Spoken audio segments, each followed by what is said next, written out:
You're finally here, and Yes. very happy that we get to do this. Yeah, me too. This is fun. Yeah, absolutely. So I was very interested to ask, so you're from Oregon, Yes. right? What was it like growing up in Oregon? Like, cause for Oh me, man. for me in the Midwest, right? I couldn't like we don't have like the mountains and like all the Yeah. nice weather. So Yeah. I just wanted to ask, like, what is it like growing up in Oregon? I grew up in a suburb. Um, I was born in California.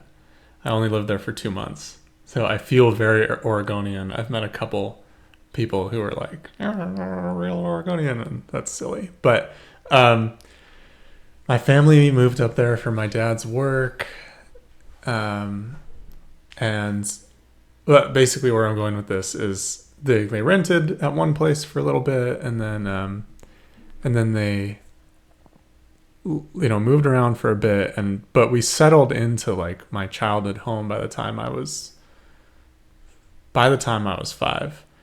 And I went to like Sherwood Elementary School. Well, that wasn't called that, but I went to like same elementary school, middle school, high school, lived in the same house. My parents still live in that house, like, so.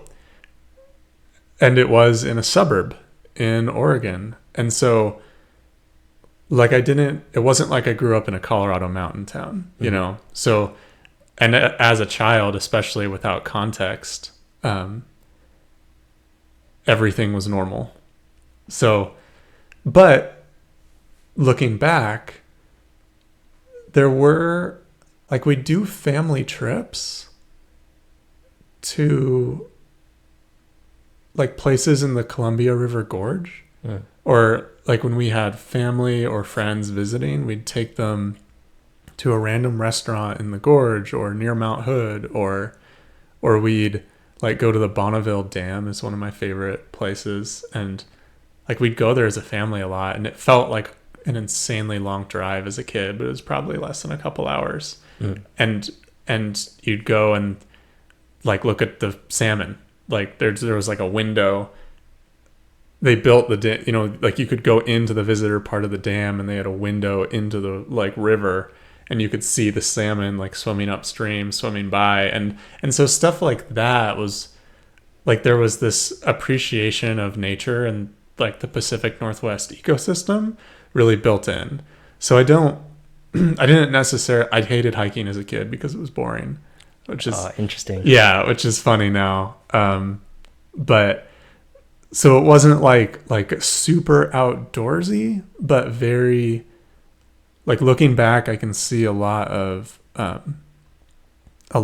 like thread of nature built in. And like the Oregon Zoo has a whole section on the Pacific Northwest, and it's probably my favorite section. And so stuff like that Mm. is probably what I would point out as being cool and unique about living in Oregon.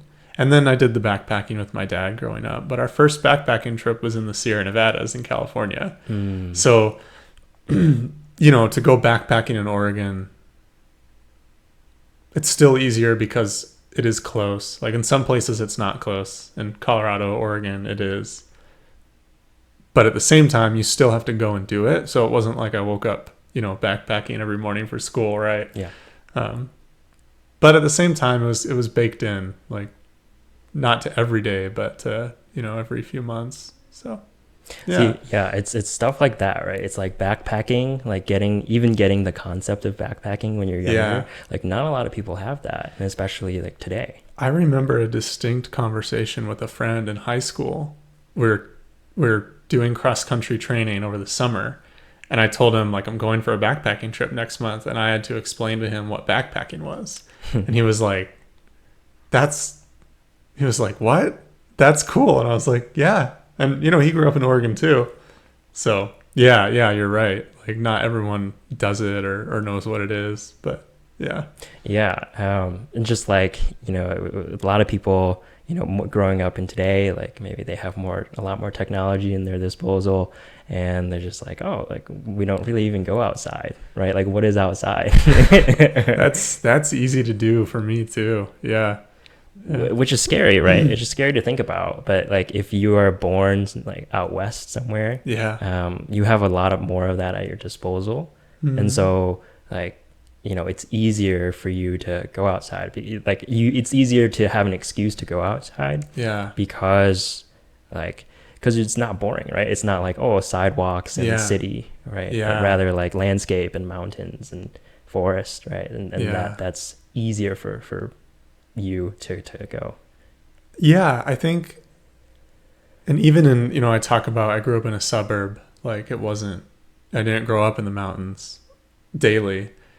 There was a really beautiful trail system where I lived, and I'd run that, and I'd hang out with my friends on those trails, and we'd play airsoft and stuff. So yeah, I could imagine a much more bleak suburb. Sure. So yeah, I guess it was subtly baked in, which was pretty cool. Pretty Yeah. fortunate. It's interesting to like that you bring up like having an opportunity to like play tag with your friends or like would you say BB guns or something, Airsoft, like airsoft gun. Yeah. It's like, that's slowly changing. Like we might not have that opportunity anymore to like just go and play with your friends outside, right? You think so? I think you still have the opportunity. I'm not saying it's like not an opportunity at all. Right. I'm just saying like it's like, why don't we just stay inside and like go on a computer, right? Yeah. Instead of that. No. So it's interesting that like I don't know, like we got that type of childhood to like Yeah. go by the creek, right? Yeah. And like go swim in this Go hang like out outside. questionable river, right? Yeah. That Yeah. might not be so safe. But as we're moving forward, it's like do people even want to do that? Right? Mm. It's an interesting concept. So that's why like growing up out west is like something that like I never got to experience, but I'm getting to experience now. Yeah. Which is really, really amazing. Yeah. So for you in Oregon, did you like grow up close to the ocean at all, or were you more like inland? Oh, I totally forgot about the beach. I was about 2 hours from the coast. But that's one of the places that we would go, like as a family, all the time. Mm-hmm. So, yeah, that's the Oregon coast is definitely a big part of that, like Pacific Northwest childhood experience. Mm-hmm. Although my favorite thing at the coast was the arcade. So, Mm-hmm. but well, I say that I've always been drawn to like video games and entertainment and stuff. But I also loved building sandcastles. So, Sure. Gotta be fair to myself there. Sure. But sure. yeah. The coast, the Oregon coast is awesome. That's a very near and dear to my heart thing. We had a specific town we went to as a family growing up. And in college, I had friends that also loved the coast. And because I did my undergrad out, basically 15 minutes from where I grew up. So same location. But I started to discover like more to the coast. Like there are a lot of little hidden beaches in Oregon that you can hike to that just don't have a lot of people. And there's just some majesty about. It's almost never sunny, it's a little overcast or something or misty, but there's rocks and sand and cliffs and forests and ocean. Like right, the forest, like the rainforest straight into the beach is just nuts and majestic in a really cool way. Yes. So I guess I didn't grow up, I was near enough the coast, and yeah, Oregon coast is special. Yeah. It is special because it's like what state in the US has it all, essentially, right? Has That's like a good point. has all of the markings of like all the outdoor activity. Like you have the ocean, you have the mountains, you have the forest. Yeah. Sometimes you have sun, sometimes you don't have sun. But like all in all, like there's definitely just states that just have concrete and sun and that's it. Yeah. Right? It's hard for me to make the comparison because lucky as I am, I grew up in Oregon and then moved to Colorado for grad school, and here I am. I'm like I've been to other states, but I've never lived in them. So yeah, I guess I kind of struck gold there on the outdoorsy states to live in. Yeah. And you know, the one thing that you put me on was Tillamook. And, oh yeah, Tillamook ice cream. And so, you know, it's out here in Colorado, right? And I'm like, wow, this is really, really good stuff, right? Yep. And just like the creaminess and like the ingredients, right? It's different than just like generic, you know, maybe they put a little bit more water in their ingredient list than they should, you know? And so it's like a really, really great ice cream. The Tillamook Cheese Factory is still one of my favorite places to go in Oregon. It's just great. It's just so fun. And for the people that don't know, Tillamook is from Oregon originally, and There's they have their headquarters there, right? Yeah, headquarters, the factory where they make all the cheese and the ice cream. It's it's the town of Tillamook, Oregon. I want to tell the story, but I also like probably don't remember it perfectly. But they, you know, there have been dairy farmers there for a long time, and from point A to point B, like they went from there's a lot of dairy farmers in Tillamook to we're all going to work together to like we are the Tillamook, like I believe farmer owned like corporation, and we make cheese and ice cream, and there's this epic cheese factory where you can like read all this stuff about the history, and it's kind of like a cheese factory, what? But it's awesome. Like you can read about the history, you can watch them make the cheese, you can get little samples, you can buy ice cream at the end. Like it's just a really fun place. Yeah, like I had no idea like that was like a big thing, dairy in Oregon. Yeah, it's really cool. Yeah. Still haven't been to Oregon, but we recently went to Washington, and we got like a glimpse, I would say, of what it would be like in terms of proximity and like perhaps weather patterns as well. I mean, I feel like a traitor not saying, "Oh, Oregon is better than Washington," but they're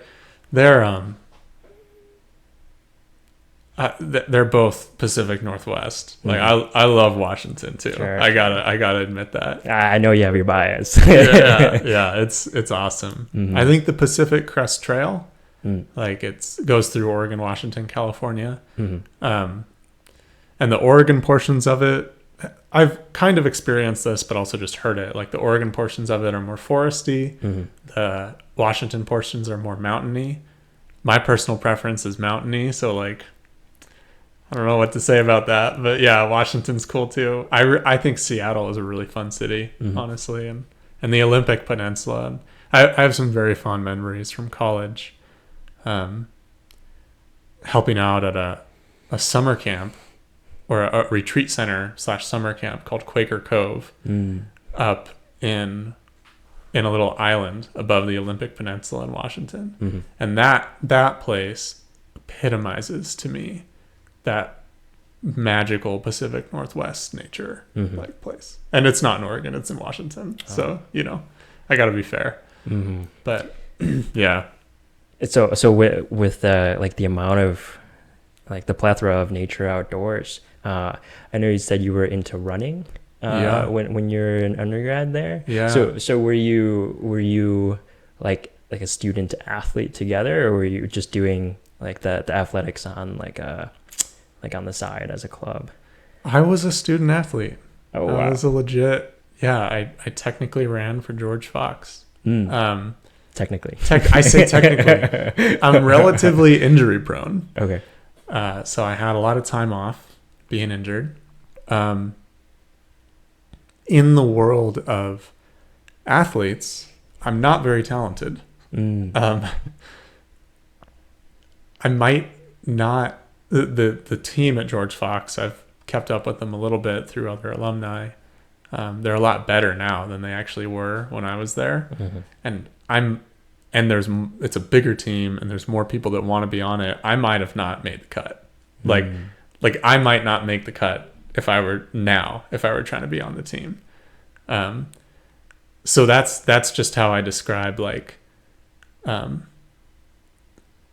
the like the situation I was in when I was there. Like I was the slowest guy. Mm. So I say technically. At the same time, I try not to sell myself too short. Like I was a member of that team. I did collegiate athletics. I went to practice and got my homework done, and it was hard, and I loved it. Um, I struggled with quite a bit of self-doubt because of my speed. Um, I can run boulder in like, low 50s. I'm slower this year. Is more like high 50s than I was last year, but um, like pretty darn good for the average American. But for a collegiate athlete, like it was easy to wonder if I shouldn't be there, frankly. But not a single one of my teammates ever mentioned my speed. Not a single one of them ever cared. And I loved running. I loved being a part of the team, working with my teammates. I loved it in high school, and I loved it even more in college. And it was great. So yeah, I was a collegiate athlete. Sure, yeah, and that's one of like the most difficult things, in my opinion, like going to a university while at the same time doing whatever your major is, plus being an athlete. I mean, both things together is like a full-time job on either ends, but now you're doing it simultaneously. And like, it's no wonder there's like a bunch of self-doubt and just like nerves and anxiety. It could lead to depression as well, right? Obviously all of that. And I was just gonna ask you, have you like ever dealt with like anxiety going through like whether it be sport or studies there? Well, I've dealt with quite a bit of anxiety and also depression. The running always helped, man. It's strange. It's strange like that, right? Because it's like it's an avenue for outlet, but then now you're treating it sort of as a full-time job, and so it like becomes more nerve-wracking or anxiety driven, right? I'd say that as far as my work goes, like be it schoolwork or practice or training or something, like that stuff has never really been the root cause of my mental illness or struggles. But it's always interacted with it. And they've always blended together and affected one another. But I never felt like, oh, I'm anxious and depressed because I've like got too much going on with running and school and engineering and stuff. Sometimes because I'm like some aspect of the mental illness would be me putting a ton of pressure on myself to try to accomplish everything and like trying to formulate my life in a specific way that involves doing all of these things. But it was more like my existential issues and questions with how I'm trying to build my life, and less like the external, oh, there's too much to do. It was D3, so if I had too much homework to do, I could skip practice.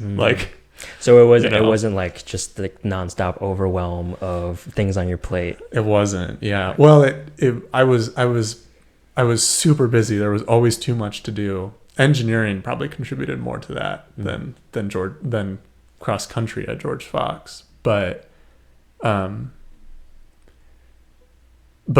it was.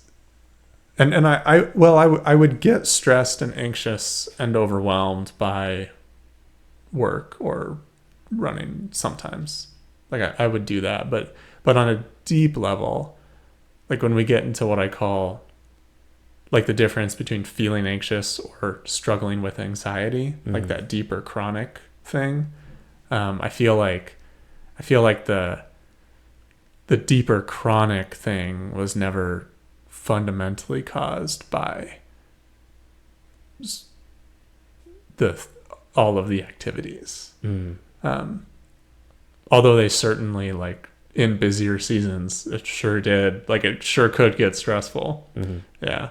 Yeah, like for sure. Like I get anxious, right? And then I think like, you think about a lot of things and you start going in rabbit holes, like whether it be on the internet or just in your head, right? You can go down many ways to go down different rabbit holes, right? Yeah. And so you keep, that can definitely like keep you up. And I've definitely dealt with a lot of that. I myself would say like, I don't think I've ever gotten into like depression territory. Yeah.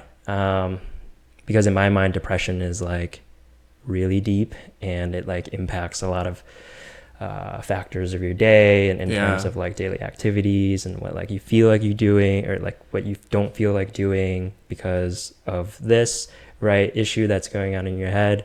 I don't think I've ever gotten into that, but like just like how prevalent it is today, right? Like for you, I know you said like sort of cross country is in a way like a double-edged sword, but more on the positive end, right? Where you get like relief from it, using it as an avenue. What do you think is like, or I guess in the past, what do you think were like good positive outlets for feeling anxious? Yeah, man. So that's a good question. I think the running, the exercise, specifically running, I'll mention why, but like the running helped with depression and anxiety because it helped me to be present. And one of the things that I, in my journey with mental illness, one of the root causes is having a lot of difficulty being present in the moment. I'll struggle quite a bit with, I call it meta thinking, but just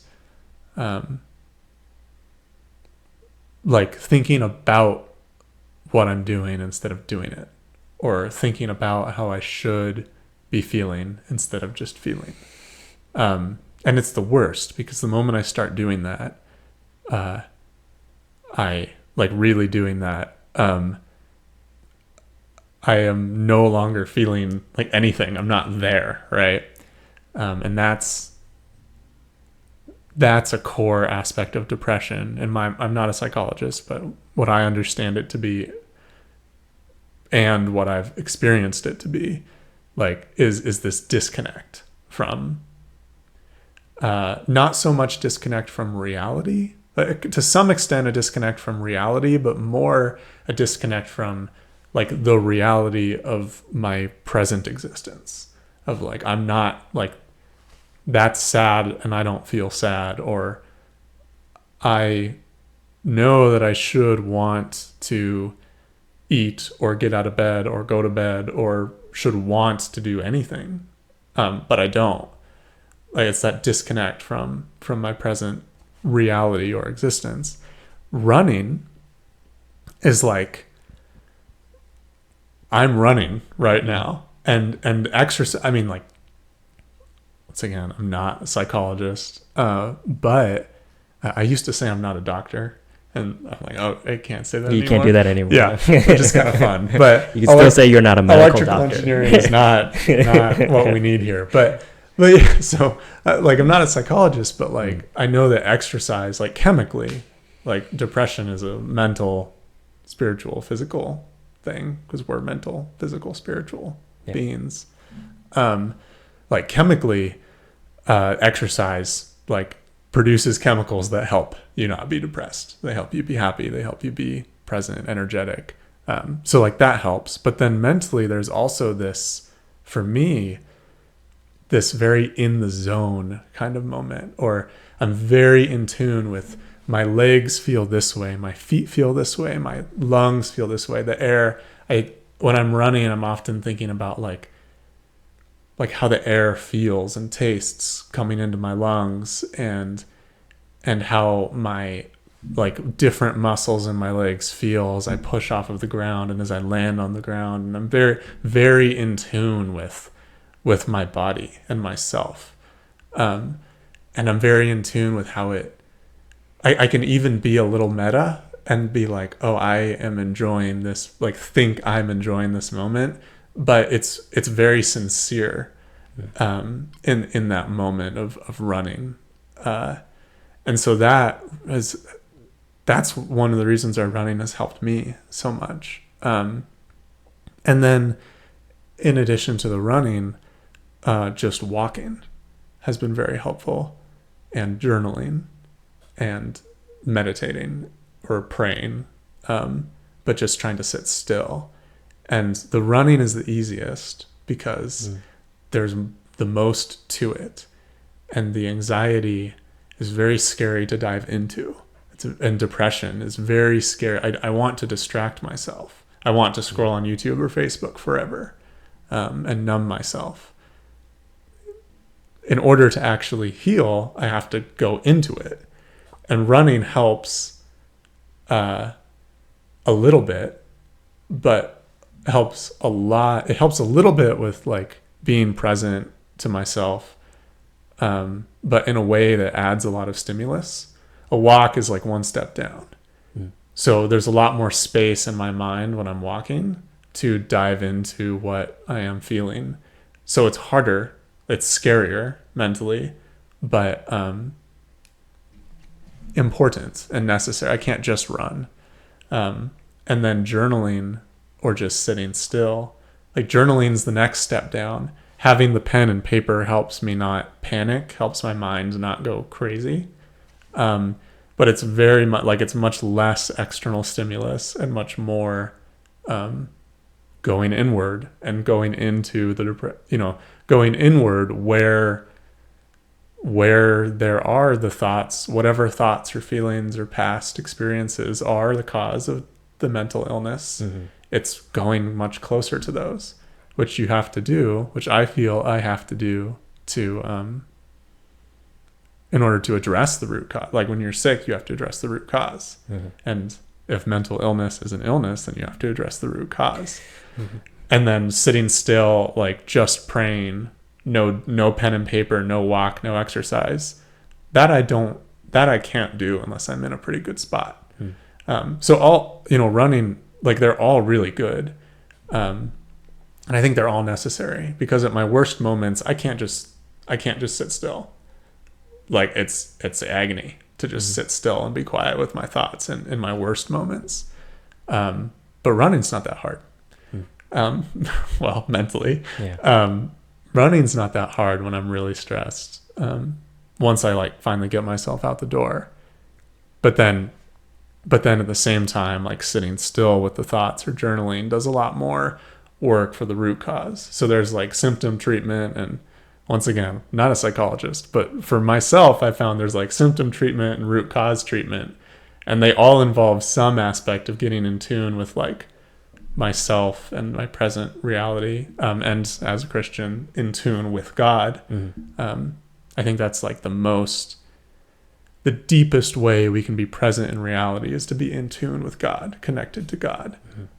If all things exist in Him, then connect to Him, to connect with our existence. But man, I really went down a rabbit hole there. So things that help are exercise and I say not necessarily exercise. For me personally, like weightlifting, it requires way too much thinking. For me personally, to like, I got to do this rep and think about my form. It's not relaxing for me. It's good for me, but like running and walking are like you get in that zone. I do. Yeah. Cool. Have you gotten into weightlifting? I've done it off and on. Oh, okay.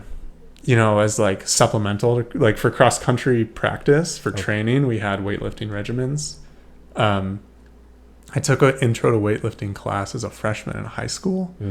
And that did a lot for my confidence because I was surrounded by like literally a couple of the guys that bullied me were in that class. Interesting. I didn't have a terrible experience with bullies, but I had a little bit. And the guys, like those guys were in that class. But I showed up and I lifted weights anyway. And I did cross country in high school too. So like they might think they're cool, and I might be a nerd, and I might be insecure and like socially inept. Like that might be true, but I still went to the gym and I still did bench press, and got bigger and more cut, and it was like, can't bully me out of that, like it's happening, deal with it. So that was cool. But then I've always kind of kept it in there supplementally to running, and it helps with the injuries, and but I've always like my love has always been the running. Sure. Yeah, it's interesting, right? Like, because you're talking about going outward and going inward, and how potentially that going inward could be the tougher thing. In most cases, I think many people would say it is the tougher thing. Yeah, like, it's easy to just like push yourself physically as hard as possible in comparison to like, let's think about this idea that, or like, let's think about this situation that has gone wrong for like the next 3 hours, right? Well, 3 hours. Whew, yeah, right. I would agree. That'd be hard. Yeah, right. And yeah, so it'd be really hard. So like you said, being present, I think one of those things is, like running really forces you to do that. Yeah, or like, exactly. or anything that forces you to be present, or like trying not to get hit or something. Like if you're trying to fight. Oh it's yeah. Like, okay, like let's not think about all this like rabbit hole stuff, right? Because I don't want to get hit in the face, right? I mean, like emergencies. Like, I was struggling with depression when I got in a car accident once, and I was like, nope, I'm in the moment now. Like, very like there is something I have to address right now. Like, there isn't room in my mind for existential questions. Like, oh, I'm in the moment now. Not that pondering deep things like is necessarily bad, but pondering them in a way that disconnects us from like the present can lead to the mental illness stuff.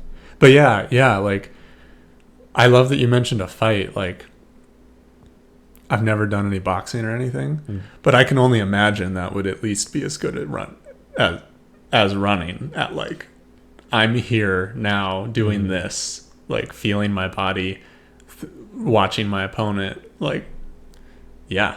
Because I think it's another level, right? And I don't want running to ever be get to a point where it's like, oh, okay, I'm just mechanical motion now.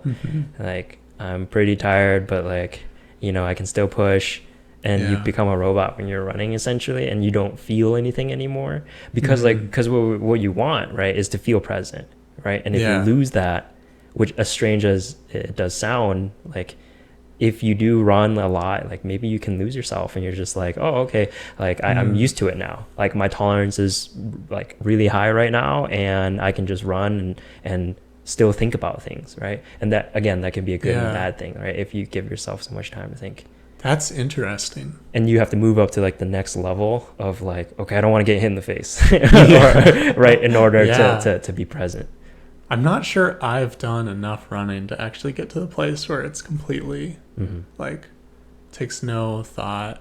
I have noticed with running, one of the reasons it helps me be so present is because every run feels different. And so some runs are like everything hurts, and some runs like kind of feel easy, but the easy feeling is a feeling in and of itself. The smoothness, like, oh, maybe I'm not feeling my legs work so hard, but that in itself is a feeling in my legs. So yeah, there's the snowy runs and the sunny runs and the rainy runs and the windy runs and the night runs and the morning runs, and like it's a new experience every time, which helps me be present in the experience. And I know you said that you were relatively close to your university there, growing up for the at least the undergrad round there. Do you think it was like really helpful to like get acclimated into like a team? And I'm assuming this was cross country, right? Not track, right? Cross country. I guess, how was it? Do you think that was helpful to like integrate yourself into that, because you're still so close to home, right? Yeah, it was so helpful in so many ways. Man, I got to go to campus like a week early and then go on a trip with the cross country team and then come back, and then everyone else moved into the dorms, and I kind of felt like I already owned the place. It's like, oh yeah, I'm already a part of this. It's really, really fun to feel that way. Um, and then it did. I was probably more intentional than I needed to be about like, oh, I'm living close to home. I'm like not going to visit home for 2 months. I'm not gonna call home for 1 month. I'm not gonna visit home for like the first semester. Like I got to make sure I don't like get in the habit of going home and doing my laundry. And I mean, I think those were good things to do. They were a lot easier to do than I thought they'd be for me. It wasn't that hard to be like, I'm at the university now. This is where I live.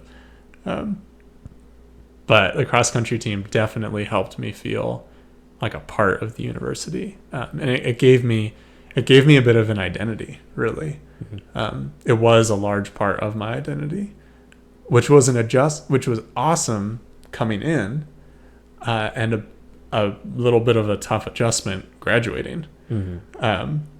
Frankly, yeah. Yeah. What distances would you right? Because I know in college are a little bit longer, right? Yeah. Usual. For cross country, at least in the Pacific Northwest, the guys ran 8Ks. Okay. Which is almost exactly 5 miles. Which was very satisfying to me. I was always annoyed that not annoyed, but if 5K is 3.1, and do you think it's too short? No, it's just like, when you tell people you run a 5K and you're like, oh, how far is that? And you're like 3.1 miles, and they go, oh, about 3, and you're like, no, 3.1. Like that, you run one and tell me if like that 0.1 didn't matter at all. So do you say like, oh, it's 4.9 instead of 5? Well, that's the great thing. And 8K is like 5.0 something. It really is very close to 5. Okay. Which is just really felt good. Okay. And then also like we talk, at least here in America, we talk in like minutes per mile. Yeah. It's like, well, what's your minutes per mile pace for a 5K? And it's like, you multiply it by 3, and then you go, well, okay, I guess I have to multiply that by 0.1. And for an 8K, it's like, you're tracking your watch, you're trying to keep yourself on pace through the race, and you're like you can divide it by 5 and it works. Like there's mile 1, mile 2, all the way to mile 5 without like, okay, I finished mile 3. This 0.1 is the part I didn't plan for. I just need to run as hard as I can. It's like, no, I can plan for 5 miles. That's like a quirk of mine. Is like I enjoy it when the numbers work out, but, or like are even, right? Yeah, like to a point. So it's just like stick with one system, right? Yeah. Instead of doing all this like mental math inside your head during your races. That was a strategy for some of my races. To distract from the pain and keep myself. Like, because if you think about how hard it is, you'll slow down. And so I'm like, I'm just going to run hard and do the math in my head. And it was almost impossible to do accurate math while running that hard. But it gave me something to think about. Like, I always did the math wrong, but it gave me like something to like keep myself like from thinking about the pain. And racing is a very different experience from like the running I was talking about for the relaxing and getting in the zone. The racing also involves a lot of getting in the zone, but it can be anxious and stressful. Very fun and satisfying and exciting, but not the like relaxing kind of experience. Very different. Racing is very interesting, right? Because like you're just like, okay, you say 3 miles, right? And then you tell anybody in track like 3 miles, and they're like, oh, okay, I just do 400 meters, right? And so you're like, okay, so in 3 miles you should have a lot of compensation to like, adjust your speed. If you're slower at this section, maybe you can make it up in the next section. And like you said, you play all these mental games in your head to distract yourself perhaps, or to get yourself to run faster or something like this, right? But it's strange, it becomes a sprint. If like running 3 miles becomes a sprint, or running in your case 5 miles becomes a sprint, and it's like, should we be sprinting? How do you mean? Like it's just faster than you think it'd be kind of thing? Or a lot faster than you think, because you're trying to push, right? And you're trying to beat your own time, you're trying to beat other people's time, you're trying to beat time. Right? And so it's like, it's really strange, because it's like, are we doing track? Like That's are an we not doing interesting track? point. Yeah. Right? Like, because I thought we were doing 5 miles. Like, I thought okay, so it's like you keep extrapolating this out. And it's like, okay, like, should I just sprint 26 miles then? Like, 26.2 miles. 22 miles? Yeah. Yeah. Oh, man. That's a good point. Yeah. That reminds me, my first cross country race in high school, you start out with a sprint, like you start out fast to get in position, and then you settle into a pace a little bit. Literally, I had, during my first race, I had the thoughts. It was like exactly what you just said. I remember we ran the first 100 meters. We went a little further, like only a couple 100 meters into the race, And I remember in my mind, I just went, we're not slowing down. Okay. Like, wait, I'm running this fast for 3 miles? Okay. Like, I was not expecting that. But I was more capable of it than you don't realize until you do it, especially with a big group of people. It's like, you don't, especially if you've been training. In my experience for myself and what I've seen of other people, especially if you've been training and you're a runner, you're capable of quite a bit more in a race than you think you are. Like, you think that's a ridiculous pace. I couldn't hold that for that long.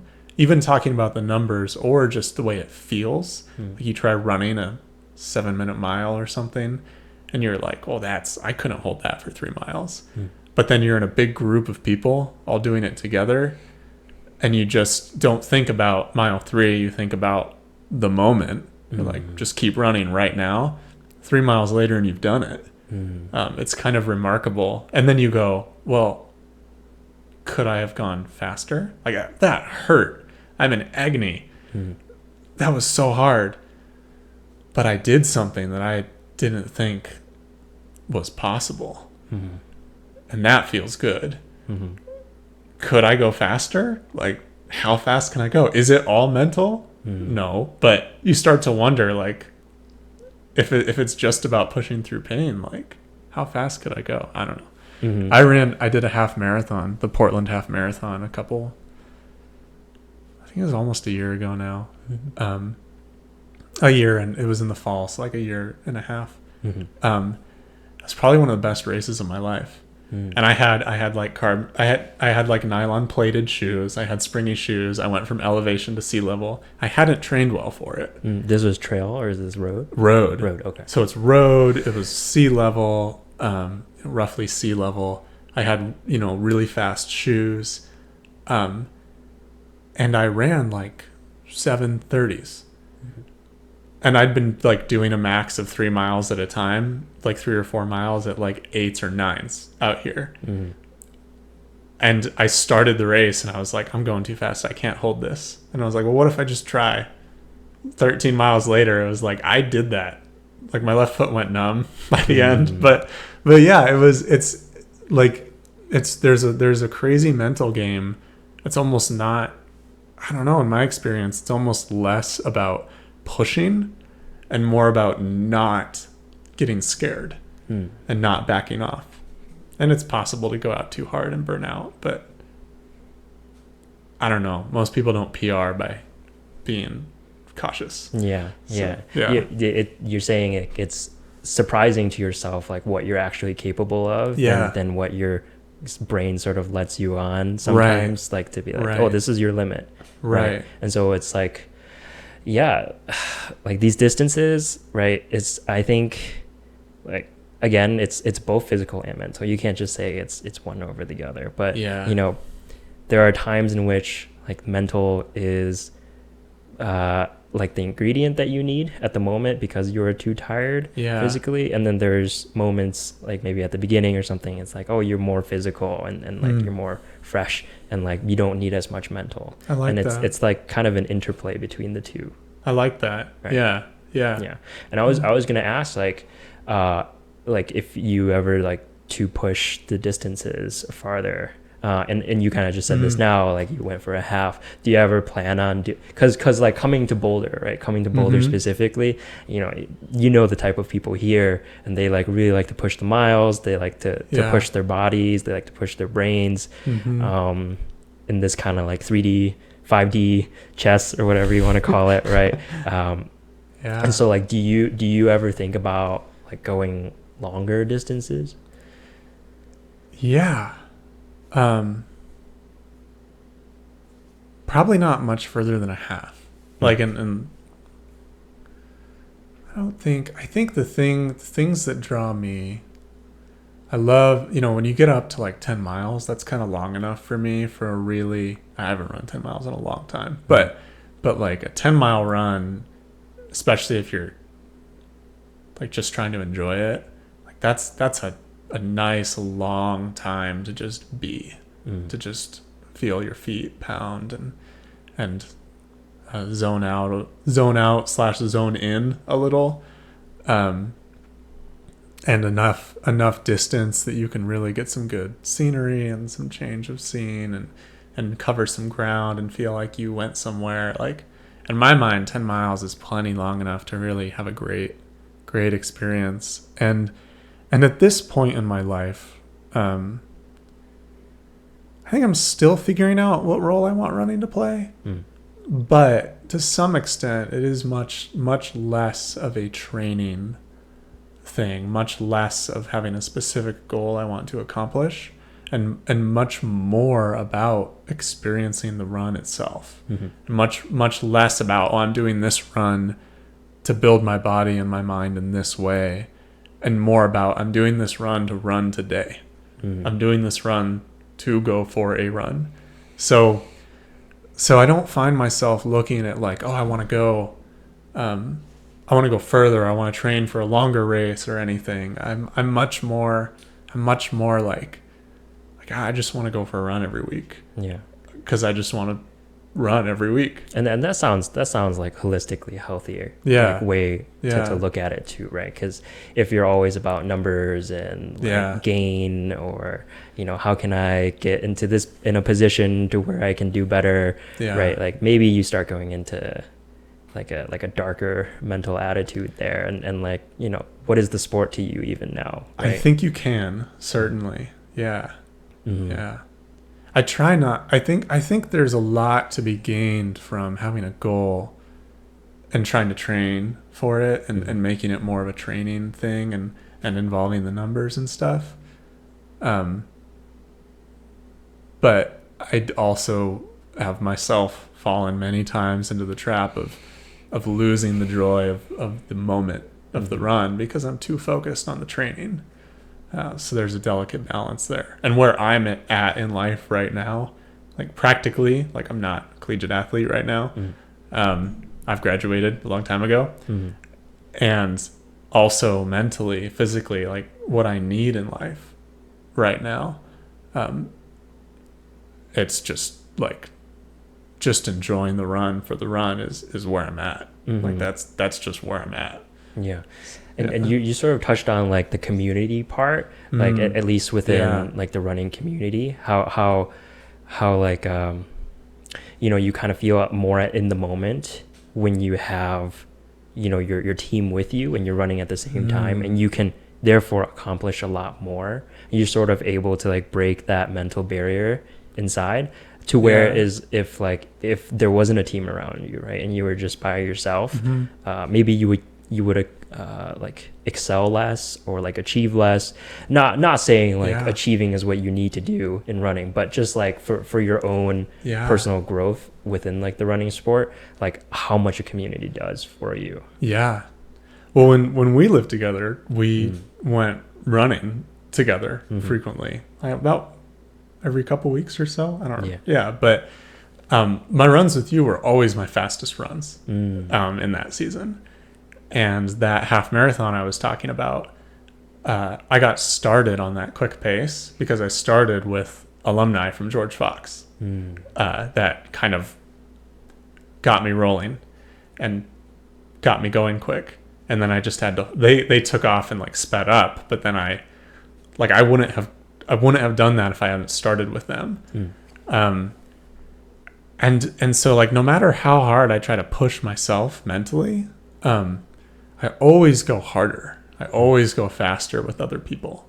I mean, maybe there's a run where I went slower with other people, and a run out there I could find where I was faster, by myself. But as far as like training and performance goes, like it feels, man, I feel it almost, I'm like, well, okay, I guess I could try to explain it as like, oh, there's other people pulling me along, but it's almost drastic and hard to explain by like maybe it is that simple. There's other people pulling me along, but yeah, always faster. It's strange what that does mentally for you, right? Because I'm assuming they're not physically dragging you a lot, right? You're not at that point yet.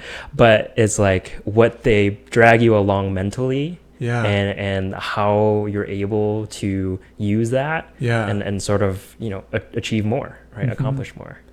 I mean, I almost wonder if it's like, it's related to that thing I mentioned earlier of like not self-doubting or not getting scared. Like when there's another person there, like, well, I'm just gonna run with them. And there's less like, oh, I need to push myself. It's more like I'm just hanging on mentally. I don't know. Yeah. I'm always faster with other people. You can look at it in a lot of different perspectives. It's like, okay, today I'm alone, right? And here's an opportunity for myself to be better and to like control my thoughts more.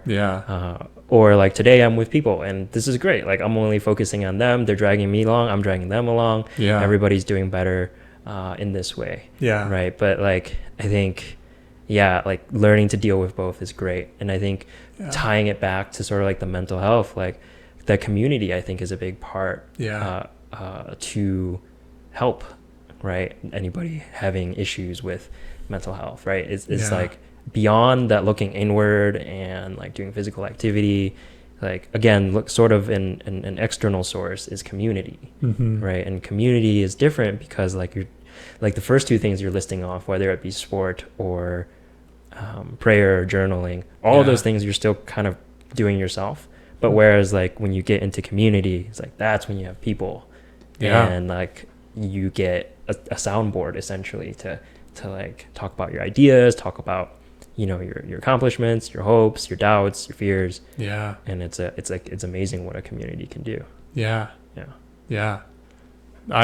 Cross country was a big community for me, and having that experience of just being in the moment together 5 days, 7 days a week, like that was creates a cool bond. And it's hard to get that after like the college experience. It's hard to like keep doing it because you're trying to get like for example 20 other people on the same page every day at this time to do this like physically grueling activity together, right? No, you're totally right. I miss it. I've also learned to appreciate the solo runs more. But yeah, it's a special experience. And so for you, I know you said you were like closer to university, but if you were a person that was like across the globe or across the country for university, like maybe you wouldn't think about that as much. But I think at the end of the day, like the community is still, it still works for both of these scenarios, whether you're close to home or far away from home. Right. For sure. So the other part that you had mentioned was the engineering there. What got you into engineering? So I tried really, really hard to not be an engineer. Interesting.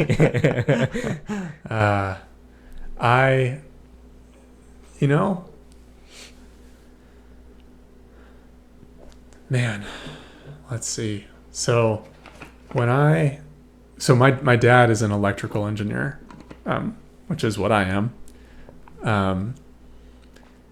And I really didn't want to do that. He got into management, and so his job involved a lot less of the science of engineering and more the logistics. And I saw that and saw his experience with it and was like, I don't want to be an engineer. But The science of engineering is in my blood. I created the coolest Lego. Like I loved Legos as a kid. I never just like made something, well, not never, but like I'd always wanted to do something more with them. I added rubber bands and springs and water to like animate stuff and always tried to make them do something. And I added like, if I made a building, it had an elevator. If I made a spaceship, well, sometimes I just made a spaceship because they look cool. But like I always wanted to like invent something. Mm-hmm. And in high school, I was fortunate enough to go to a high school with engineering classes, and they were called engineering classes. They were 3D modeling classes. Mm-hmm. You learned how to use like 3D modeling software, and there was a little bit of a maker lab or a fab lab. Oh yeah. Yep. So we had a laser cutter and a 3D printer and a sticker machine, and I took engineering 1 and then 2 and then 3, and then I became really good friends with the engineering teacher, and he created like all the way through engineering 8 for me. So that I could like just spend every free class period I had in the engineering room building stuff. And I just enjoyed it so much. In middle school, I'd gotten into programming and like video game creation. And for me personally, when I got to the 3D modeling, I felt like I could have something, the result of X amount of hours of modeling versus programming or game making. The result of the 3D modeling was so much more tangible, and there was so much more to it. Like I felt like I accomplished more, not just because... Well, I mean, yeah, because it was something I could build and hold in my hand. I don't know. There was something about it that I just went, this aspect of design and creativity that is connected to the creation of something that exists in the physical world. I just loved. And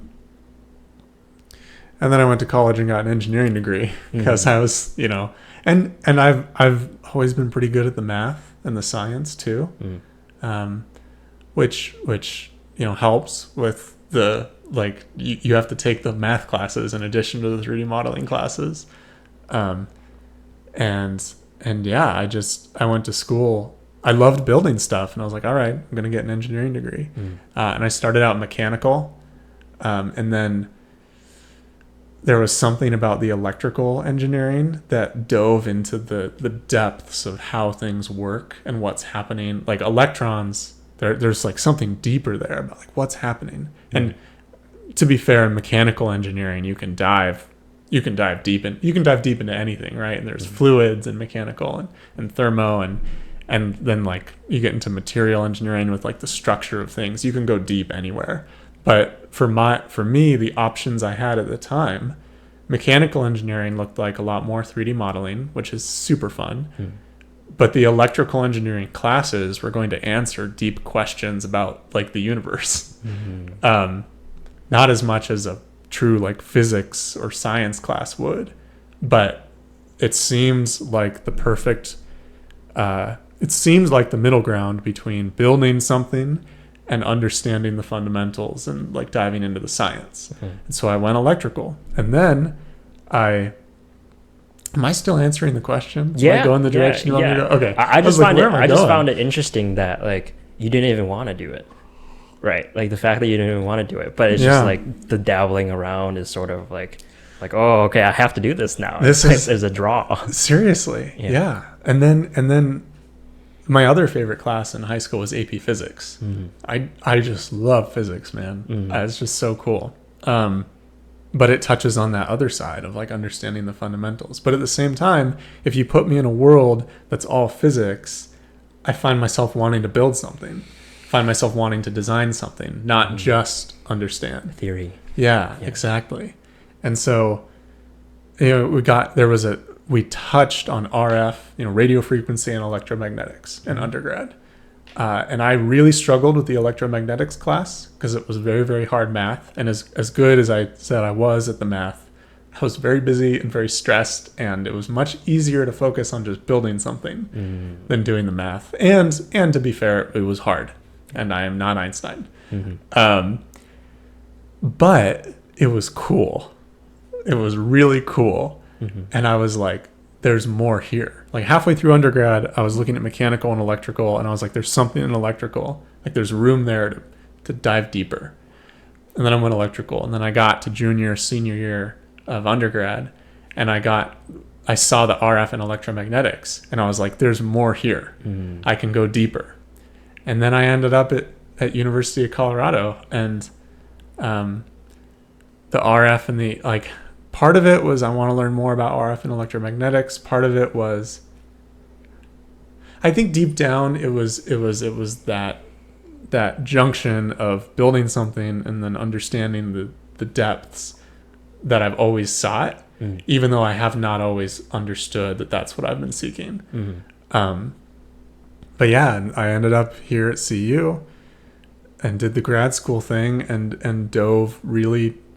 I mean, yeah, it was the junction of the depths and the building stuff. And then I graduated, and now I have a job. Cool. And the job that I found is much further removed from the depths of the understanding. And that has been a very interesting experience. Most people, like I'm one of the very few people with PhDs in the company that I work for. I'm the only person with a PhD in like the group that I work with and the teams I'm on. And yeah, it's very interesting to notice, like the grad school almost focused more on the depths is the word I guess I've chosen for the theory. I built stuff and measured it, and actually had to like design things. But the stuff I designed I was not designing it to do something. I was designing it to demonstrate something. I was designing it to prove a concept. And so coming out of grad school, I was like, I want to build. Like, I was like, maybe I go academic, maybe I go to a research lab. And I was like, I want to build something that goes somewhere and does something. And there were a lot of other factors in the job search. I applied to some labs that didn't reply, because I was, there's all kinds of reasons. So like, there's the options I have, and then there's the things I want. But one of the reasons was, it's like, yeah, I want to build something. Like I tried to get into industry, or I'm technically where I work for a startup, although it's like maybe next year we won't be a startup. It's like at that like transition. It's like growing. Into, yeah. Okay. Yeah. It's a blurry line, but yeah, I wanted to like build something, and I find myself getting to satisfy that, like, oh, I'm going to build something that really does something, but also missing a lot more than I thought I was going to, the research. Oh, okay. So that's been a very interesting discovery and something I've spent a lot of time thinking about. I've learned a lot about myself. I thought I'd graduate from grad school and then I'd have a PhD in electrical engineering and I'd get my dream job, and then I wouldn't have to learn any more about like what I was doing with my life. I'd learn more technical skills, but I'd just be a doctor. And that, no, Yeah. that's not how it turned out. Like, I mean, still learning a ton about what I want out of my career and everything. I mean, that sounds like a weird life, right? I mean, it's like, okay, you've peaked, right? Yeah. Essentially is what it sounds like. You peaked at, I don't know, 28, for example. You peaked at 28 years old. In hindsight, like, okay, I'm now like, you have like, another 50-year gap or something to be like just mush, right? Just not to think about it. Well, I thought I'd be working hard. I thought I'd be growing technically, but I didn't think I'd be wondering what I wanted to do, or like trying to find my path still. And in hindsight, yeah, that's strange. Yeah, because if you sort of look at life as like just learning all the time, It's like, okay, there's ups and downs, and it's like, okay, at this stage I need to do this better, right? I need to work on this better, and like hopefully you're always improving. Whereas like if you do reach a pinnacle, like if you're one of the Google guys, right, you're just like, oh, I made it to Google. It's like, okay, like what do I do now? Right? And it's as strange as it sounds, it's like it's maybe more difficult to get what you want. It's stranger to think like that, because it's like you always think you want to get something you want. That's why you want it, right? But then when you actually get it, you're like, okay, this is like, I've gotten it, and I don't know if I like want to keep doing it, number one. And then like it's scary to like, number two, to be like, okay, maybe I should do something else. Maybe I want to do something else. Not saying, I'm not trying to put ideas in your head, right? You're right. You're very right.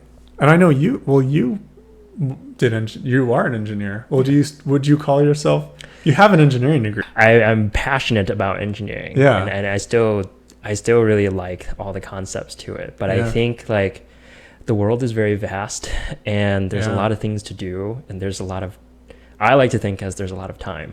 Right, because the other way doesn't help. If you think there's no time, that's very healthy, right? And so like if there's a lot of time, then there's things that you can try, right? And if you look at life as a sandbox in that way, I think it's more optimistic, even though reality will hit you, obviously. Like if you're a person with debt, if you're a person that has to pay the rent, right, just to keep yourself sustained. But like, so long as you can cover those things, like perhaps you can try something new. Right. And honestly, like it's a scary idea too, to get something that you thought you wanted, and then you continue the next 50 years of your life, and then you're just stuck there. You're kind of handcuffed in that position, and you can never change, and you can never do something that you wanted to do. Right. Yeah. One thing I left out of the story, multiple times in undergrad, in grad school, and since graduation, I have wondered if I shouldn't be an engineer. The questions constantly come up. And I didn't want to be an engineer because I didn't want to do the stuff that I saw my dad doing, I was like, oh, I don't want that job. It's not exciting enough or whatever. But I've continued to ask that question, and I'll admit, like, I've graduated and I got this job, and I was like, oh, what have I done? Should I have not gone this path? Should I have not done the PhD? Should I have not gone to work here? And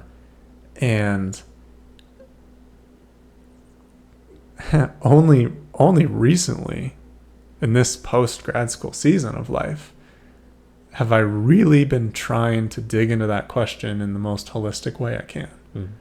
And I think part of it's because I'm finally not a student. Because in undergrad, it's like, should I get this degree? And I still have the image, I get this degree, and then my life as an engineer starts. And in grad school, it's like, I get this PhD, and then my life as a doctor of electrical engineering starts. It's like, should I do that? Should I do that? And now it's like, should I do this? Should I not do this? Should I quit tomorrow? Should I quit never? Should I quit in 5 months? Like it's like, oh, it's almost better this way, honestly. It's more present. But in the past, I'd think like, no, this feels right. And now I'm digging into, like, I think I mentioned earlier that it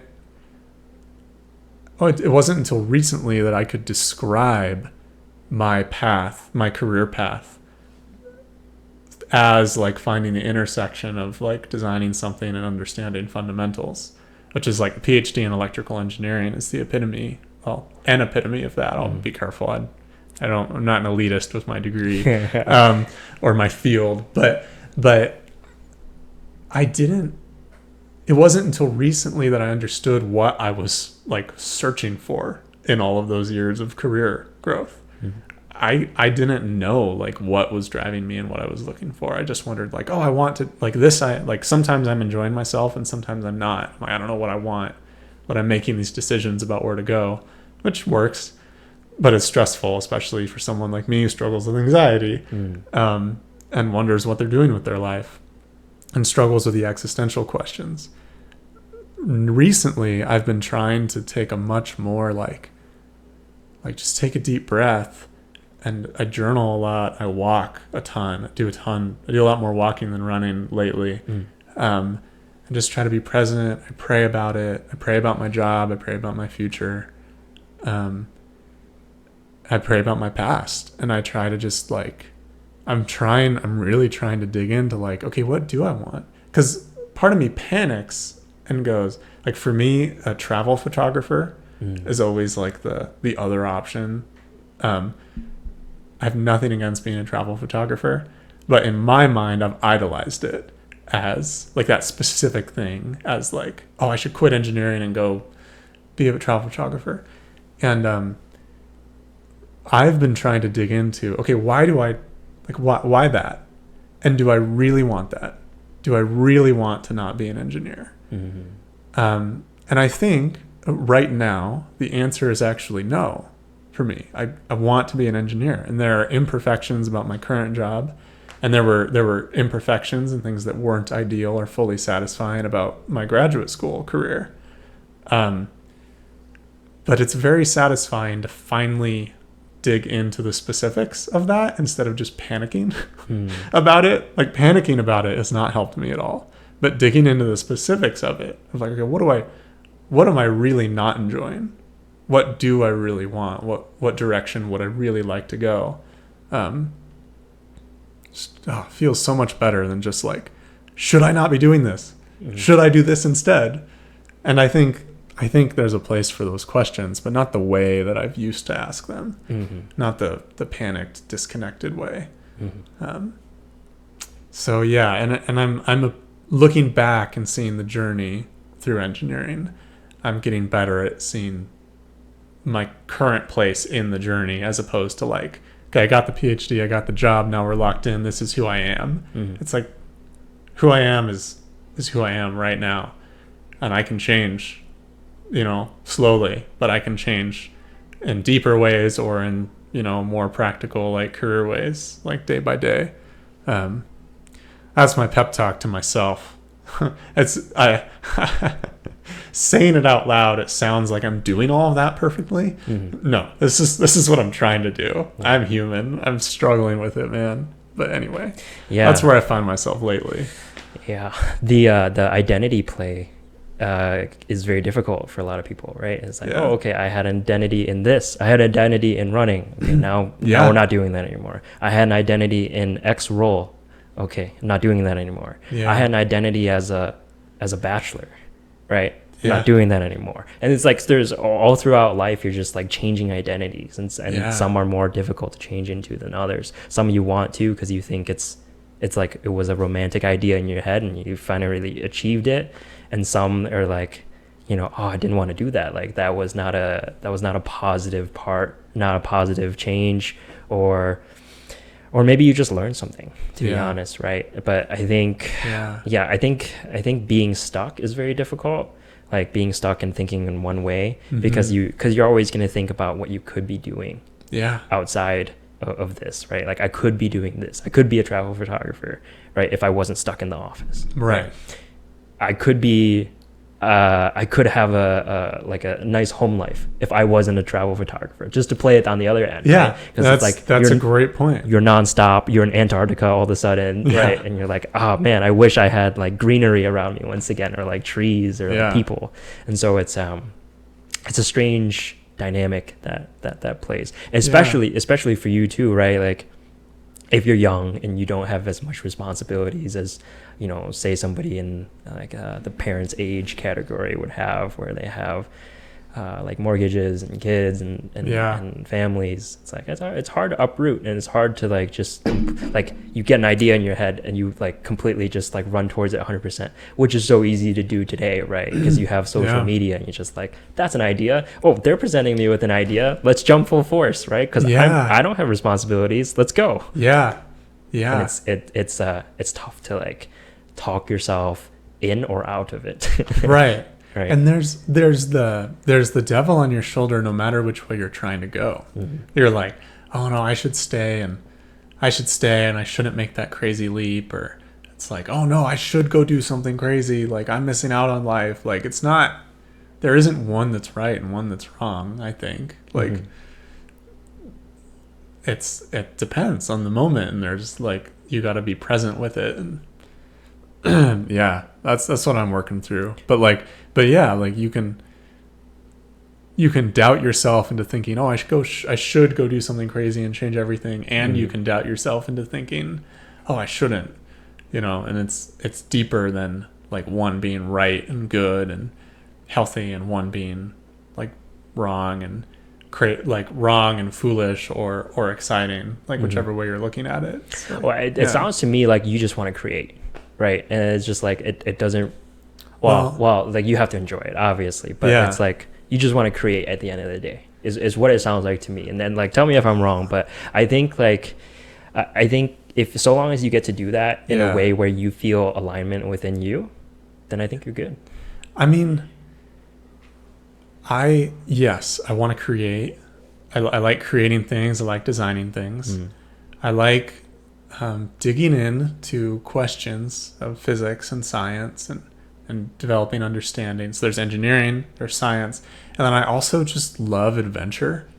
I love waking up to a new experience. I love hotels, like just because it's like fun to explore a hotel room. But that was especially as a kid. As I've grown up more and I've had some travel that's not quite as exciting. Like I've had some experiences in hotels that are like, okay, this is a place to sleep, but like I just love adventure and travel and that like new experience. And that's the part of me that goes, maybe I should be a travel photographer. But if I did that, I wouldn't get to design or run science experiments. So you let me know if you like, is there a career out there that I should, maybe I should be like a field scientist, a marine biologist. I don't know. No, but yeah, that's where I find myself is like, I'm passionate about all of those things. And right now I'm an engineer.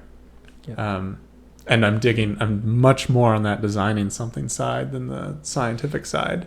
And the adventure isn't really there in my career at all. So yeah, I don't know, man. It's a hard line to play because again, like there's realities. Once again, you just have less responsibilities at your stage in life. But like there's realities, like there's family, there's rent, and there's payments and bills. But like, in absence of that, it's interesting to ask yourself the question is like, what do I want to do? Right. And that again, like talking about going the inward, like that is really difficult. It's like, what do I want to do? And it's really hard. And I think it does change from the years. Over the years, it changes. It's like, okay, I'm passionate about this. I'm passionate about that. Yeah. But I mean, like I want to be optimistic and I want to say you should drive for whatever you want to do, whilst maintaining yourself. Yeah. Like, that's a very realistic, I think, goal, right? And I think like having the opportunity to even do that, I think is a privilege in itself. Number one. And that's a good point. Because like other people are like, I want to be a travel photographer, but I'm in a wheelchair. Yeah. It's significantly tougher for them. Yeah. Right. And so it's like, I don't know if I could, to be fair, I don't know if I could cut it as a travel photographer. I'm not like, I'd have to earn that still. And I don't even think that's, the dream job. But anyway, just for a dose of reality, it's like, it took a lot of work to get a PhD in electrical engineering. I can't just go and work for National Geographic, or assume that National Geographic would hire me tomorrow, Sure. But again, with all of this, it takes a lot of work. Yeah. And you have to factor in reality because, the pesky thing about reality is that it's reality. It's real. You can't. You can pretend to escape it, but you can't actually escape it. Instead of all the things happening in your head, or what you think you can be, or what you think that you're losing out on, whatever, right?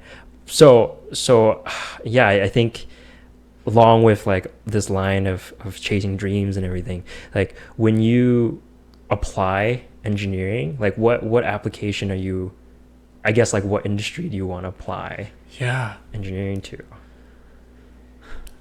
Man, yeah. So this is a recent development, but I've found myself getting really passionate about energy. And now, nowadays, in the popular science, political climate, that's clean, renewable energy. Like that's the thing that's on the billboards, right? But I think energy systems, I don't know, man. People talk to me about, like, I don't know, what's another thing? Computers. Yeah. You know, the nitty-gritties of like electronics. And there are things about it that I think are really cool. But then you talk to me about a fusion reactor or my latest kick is like geothermal. And I'm just like, this is cool. I just light up inside. There's a part of me that just like swells with excitement. That's just got to be like a personal thing. I don't know what else to say about it, but yeah. It's almost been a discovery. Like, I don't feel like I went out in life and said, I'm going to find out that I'm interested in something, like, let's see what's interesting. I'm going to choose this.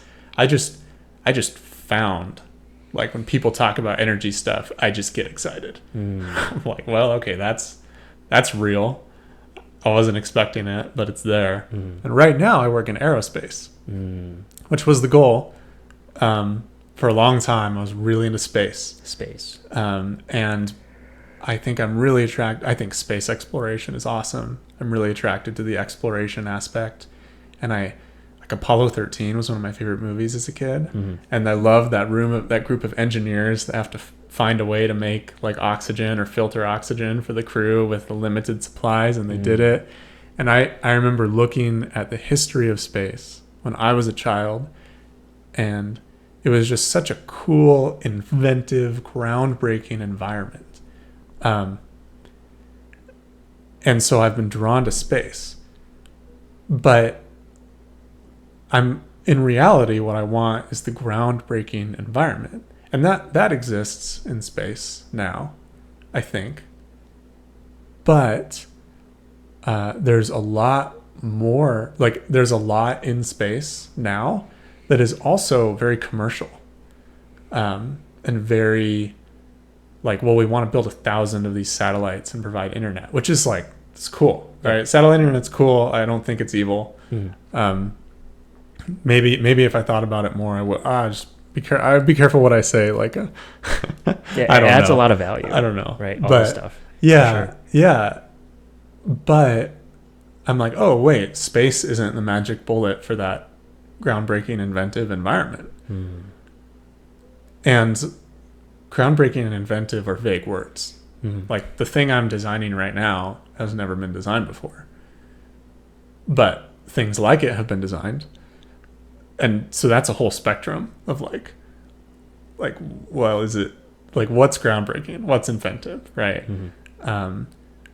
And as I found myself doing the job search, moving out of grad school, thinking more about career and stuff and industry, I've been like, oh, well, sometimes space has what I'm looking for, and sometimes it doesn't.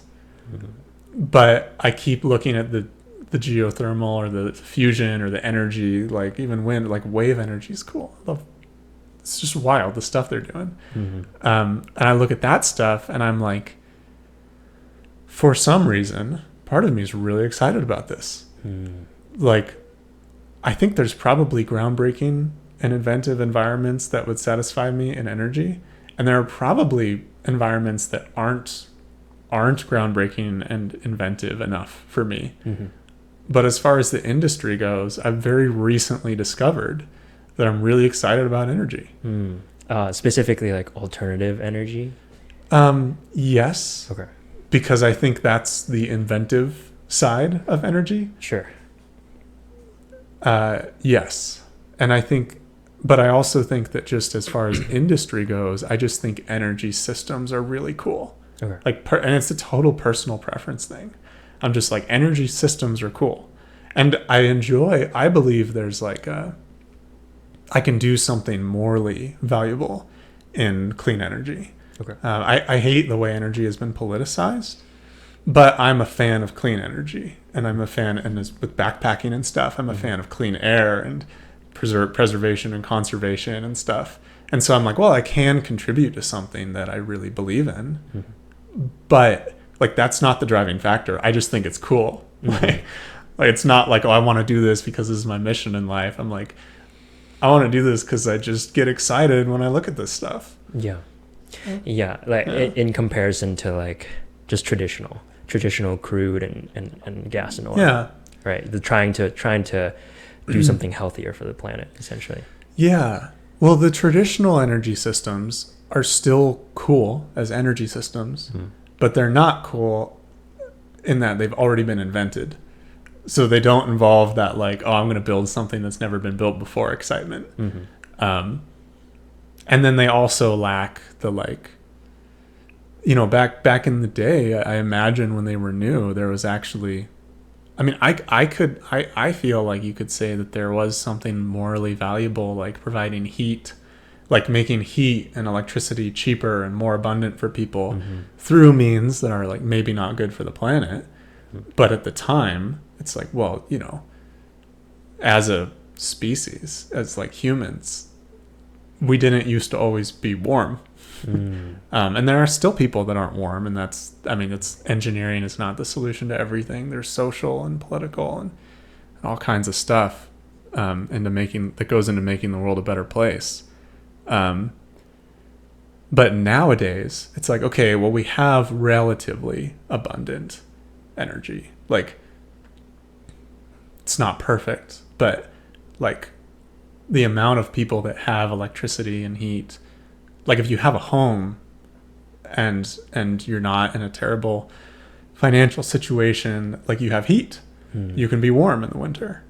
I think like that might not be a true statement. I might be missing some context, but I think in general that's true. Sure. And like you're saying, like you're just like these traditional methods, right? These traditional methods, like they up your standard of living. Yeah. Right. And that's a net positive for society as a whole. Yeah. Even though, you're saying this very well. I should not interrupt you. Keep going. Even though, like you're putting in some negatives into the atmosphere or into Earth with what you're doing, and so essentially you're kind of kicking the can down the road, right? Because you're kicking the can down the road because you can do this now, and you're benefiting the masses now, but what is it going to look like in the future? How is it going to affect the younger generations? And so it's sort of like exploring this alternative energy sources is like, let's stop kicking. It's sort of saying like, let's stop kicking the can down the road. Let's try something different to where we can get net the same result, but still have what we need or want.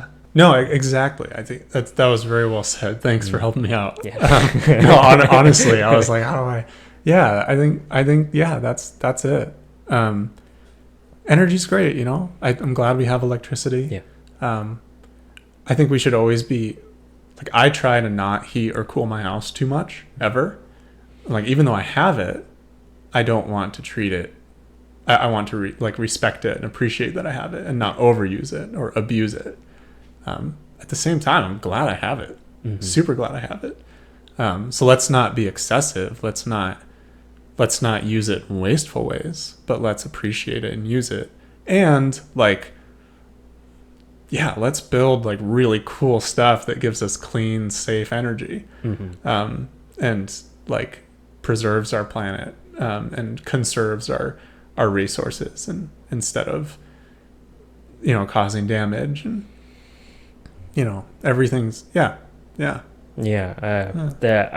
think an intersection between sort of what we were talking about, an intersection between space and energy would be really cool. Even though obviously we all know like space, trying to travel to space utilizes tons of energy, and it would be great to kind of say like, oh, we'll just use wind energy to power this rocket to go to a different planet, right? But maybe I think someday.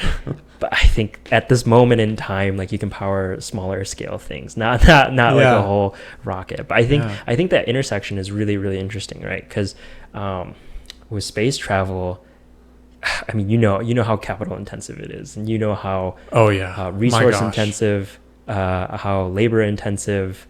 Right, manufacturing, design, honestly, maybe even the easy part, right? Because it's production. Production is the tough part. Right. That's something I've learned at my recent job. I'm on the design side, and the amount of time I spend talking with the manufacturing people is not what I expected. It's like okay, well, you designed it, but like this thing has to work in outer space. You're right. There's a ton of complexity there. So a little bit left field here. I guess my question for you is like, would you ever entertain the idea of living on Mars? Oh man. There's a lot that goes into it because there's a lot of like back thought is like, okay, Yeah. am I willing to like take this risky journey overall? That's so funny. I didn't like the first thing I thought of was not the risky journey at all. Okay. It was I not that I shouldn't think about that, but my brain immediately went to just being there. Like, let's say I made it just fine, Okay. or I didn't. And I'm like, do I want to live there versus here? So I think part of me is like, oh, I want to do that because the adventure, the experience. But I think there's more adventures and experiences to be had on Earth Yeah. than on Mars. A unique experience though. That's the difference, right? But only one. Mm-hmm. Yes, you're right. It's unique, but it's only the one. It's like, okay, I moved here. This is it, unless you travel back. But I don't. Oh, I'd visit. I'd 100% visit. But I don't think that's what we're talking about. Oh, no. You could take it however you want to take it. It's just a general question. But I think something interesting to know is that like the journey there, Yeah. right, is like it takes I think a couple hundred days, maybe 200 days or something like that, Yeah. to get there, and then sort of similar on the way back, 200 some odd days. The unique part is in the middle. And I think you have to spend over 500 days or something because of, like we said earlier, like the fuel costs. You want to minimize that as possible, right? And so how do you minimize that? You have the distances between Earth and Mars to be as close as possible. And with its like sort of orbital and its journey around throughout the years, like you don't get that like on a daily basis. It doesn't stay consistent. So therefore, I think your overall journey, like your minimum journey, is like what you're saying. Let's not say that you're going to live there forever, right? Let's not jump to that point. Let's just say you want to do a stint. Right? You're willing to do a stint. Yeah. I think that stint is like 2 years minimum. Like you have to commit 2 years. Because you got to travel there. Yeah. And then get back. Yeah. I mean, like, maybe if I was really presented with the opportunity, I'd be a little bit more hesitant. But at least at a high level, I'm like, yeah, I'm down to visit. I mean, I've always thought like it'd be really cool to go to the International Space Station, or if we end up with a base on the moon, I'd be down. And Mars, I'd be down. Bigger commitment, but I mean, like maybe I'd think a little bit more about the safety and if I really wanted to do it and if it was really a good idea. But as far as just like the gut, like I'd be down, or no, I'd never consider that. Like, I'm on the I'd be down side. Yeah. Just because of like the adventure. Yeah. Yeah. Yeah. And, people, the trip would be hard. I won't deny that. For yourself too. It'd be like, I know I did this thing. Yeah. Right. It's not even about like bragging rights or anything. Yeah. It's not even like telling people this interesting story. It's just like for yourself. It's like, I know that I've done this thing that like a minority of people get to experience. Yeah. Right. Yeah. Yeah. And I'd, on the journey there and the journey back and stuff, I'd probably be doing something like I wouldn't just be like, it wouldn't be like sitting on an airplane, watching YouTube videos. Yeah. Like it's long enough that I'd keep working somehow. I'd be doing something. I don't know. Maybe I'd be working on the spaceship or working on the energy system on the spaceship. I don't know. Yeah, that fuel. That fuel. Yeah. Do you know how much it is? Like how much fuel it runs to like a run? lot. Like it doesn't have to be Mars at this point, Yeah. right? Just whatever the closest thing. Just go into orbital. Just I don't know. I don't have the numbers. I know it takes a lot. I would imagine it's a lot. Yeah. I know there's a trade-off with, it's kind of how cars work, but like you make the gas tank in the car too big and then the car's too heavy when it's full and then you have really bad fuel efficiency, until you've used up some of the fuel. I know there's a trade-off in space where like the bigger the rocket, the more fuel you can put in it, but the more fuel you need to launch it. And so I know that's a tricky trade-off that a lot of work has gone into, and people have worked on really efficient fuels and stuff, but I know that it takes a lot of energy Yeah. I know it takes a lot. Yeah. Again, like we said, resources, capital, energy, all these things is very intensive. Yeah. And I think, like reading into it, like this like going back to like the head and the hand, right, sort of idea. It's like you want to be in a field where you get to work with both, and you don't want to just be the head. You don't want to just do theory.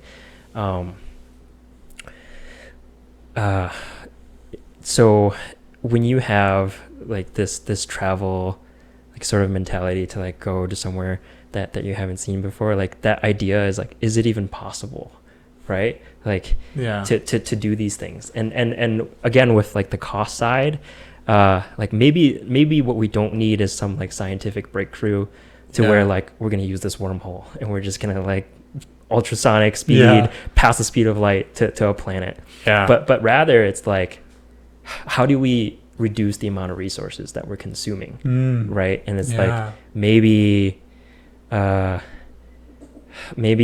a reusable, something reusable, like you know, let's just say the rocket as a whole, right? It's a huge contraption with many moving components, complex components at that.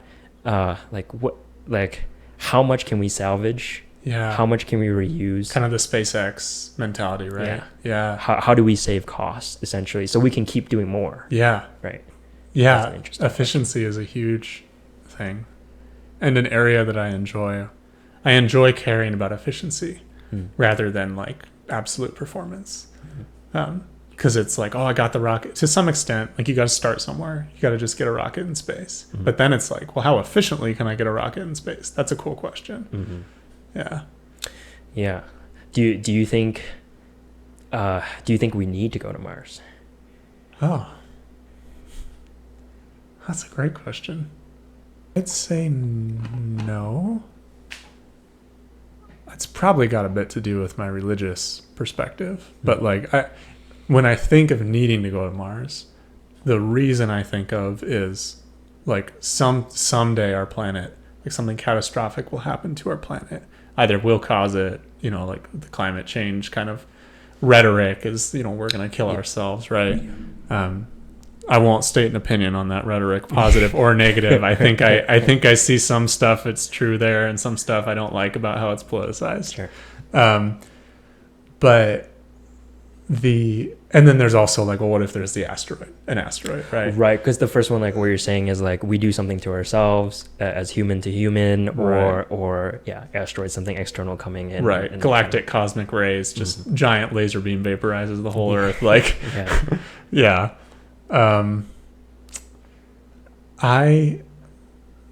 So as a Christian with my theology, which,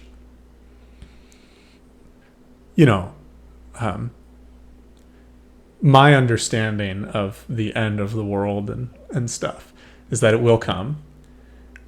And I don't know if God's just going to be like, all right, like it is now the time for the end of this age and for the end of the world, that, you know, we see in Revelation, the book of Revelation, or if like God's going to, you know, like we're going to destroy the planet, or there's going to be an asteroid, and that's part of like what God is using to end things.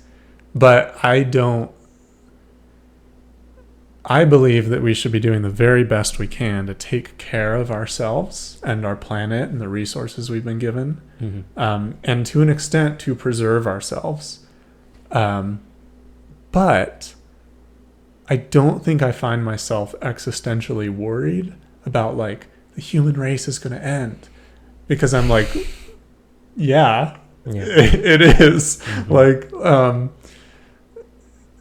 or at least this era of the human race will end. But that's, you know, so yeah, I mean, that's not a very scientific like reason why we don't need to go to Mars. But I personally find myself thinking like, we should 100% be trying to protect the planet. We should be trying to take care of ourselves. We should be trying to preserve ourselves as a species.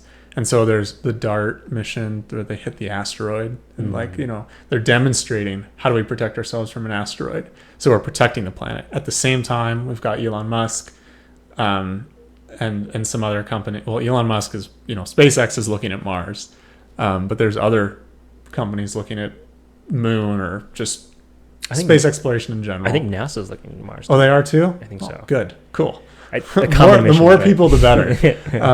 But I think, when we're looking at like, well, what if, if we have 2 planets, we're like that much likelier to survive. And I'm totally on board for that. And I think it's good that we're thinking this way and trying to grow and stay alive as a species.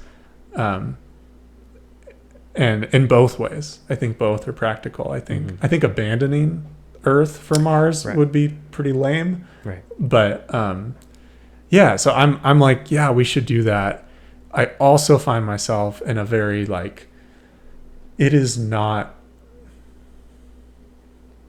I don't think God, in general, just like. I would not say that. Like, we don't have to worry because God's going to protect us. As far as like doing the right thing. God protects us from a lot of stuff when we do the wrong thing. And Christianity is all about grace and forgiveness. And so to some extent, we need to not worry in general, struggle with, feel anxiety because we need to trust God. But if we're trusting God to take care of us and we're trying to follow him, we're not being cavalier about taking care of ourselves. And so I find myself kind of in that place with, like, that applies in personal life, but I find myself in that place in like these bigger questions of like preservation of the species. Yeah. And like, it would be wrong to not care about the preservation of the species because God has a plan and there's nothing I can do about it. At the same time, I do believe that it is not 100% on, like, I don't believe that we live in a purely scientific existence and that it's random chance that we exist and that if we don't preserve our planet, the human race is over and like that's it and we have to create our own meaning and we have to keep ourselves alive so we can continue to have meaning and exist. I don't believe that. Yeah. At the same time, I think it would be very wrong and I think wrong, like morally off is might be the best way to put it, to just be totally careless about like, we don't need to protect the planet, we don't need to protect the species. Like that just seems not the intention that the God I believe in would want us to have towards ourselves. I was going to ask that too. Like you brought up the word morally. I was going to ask, like, do you think there's like something morally wrong about wanting to go interplanetary? Like, is that something against religion or like Christianity to do that? I don't personally think so. Of all the things I've thought about, that isn't one of the things I've thought about the most. So maybe I'd change my mind if I thought about it more, but I don't think so. Because if you extrapolate that idea even more, you can say, like, is there something morally wrong about like God and science together, right? Because no. I went a little deeper and said, like, oh, is space travel and God wrong together? Yeah. But like, the overall arching is like, is science and God wrong, right? Yeah, I don't think so at all. No, because I think, like, we are provided resources, right? And we should make the right decision with those resources, to be loving with those resources and to share those resources. Yeah. Right. And so long as we're doing that well, to me, space travel is just another option, right? It's like, okay, this is a great option to have, right? Yeah. In case we, our broken selves, like, does something wrong on planet Earth, we have another planet to go to. Yeah. Simply how I look at it. I think I'm there too. Yeah. I don't think, I think there could be a danger depending on how you're approaching it. Like the Tower of Babel in scripture was humanity trying to take God's place, in some ways. And actually, like, that's a problem that I and many people experience on a regular basis in our own lives, and also shows up in scripture all the time, is like, oh, I'm going to take God's place, or I don't need God. we could do that with space. Mm. We could have that attitude towards it of, oh, we're going to preserve ourselves. Like, we're going to take command of the universe ourselves. And I think that's wrong too. And also just unwise, because like humans we're not capable of being God, even though we keep trying.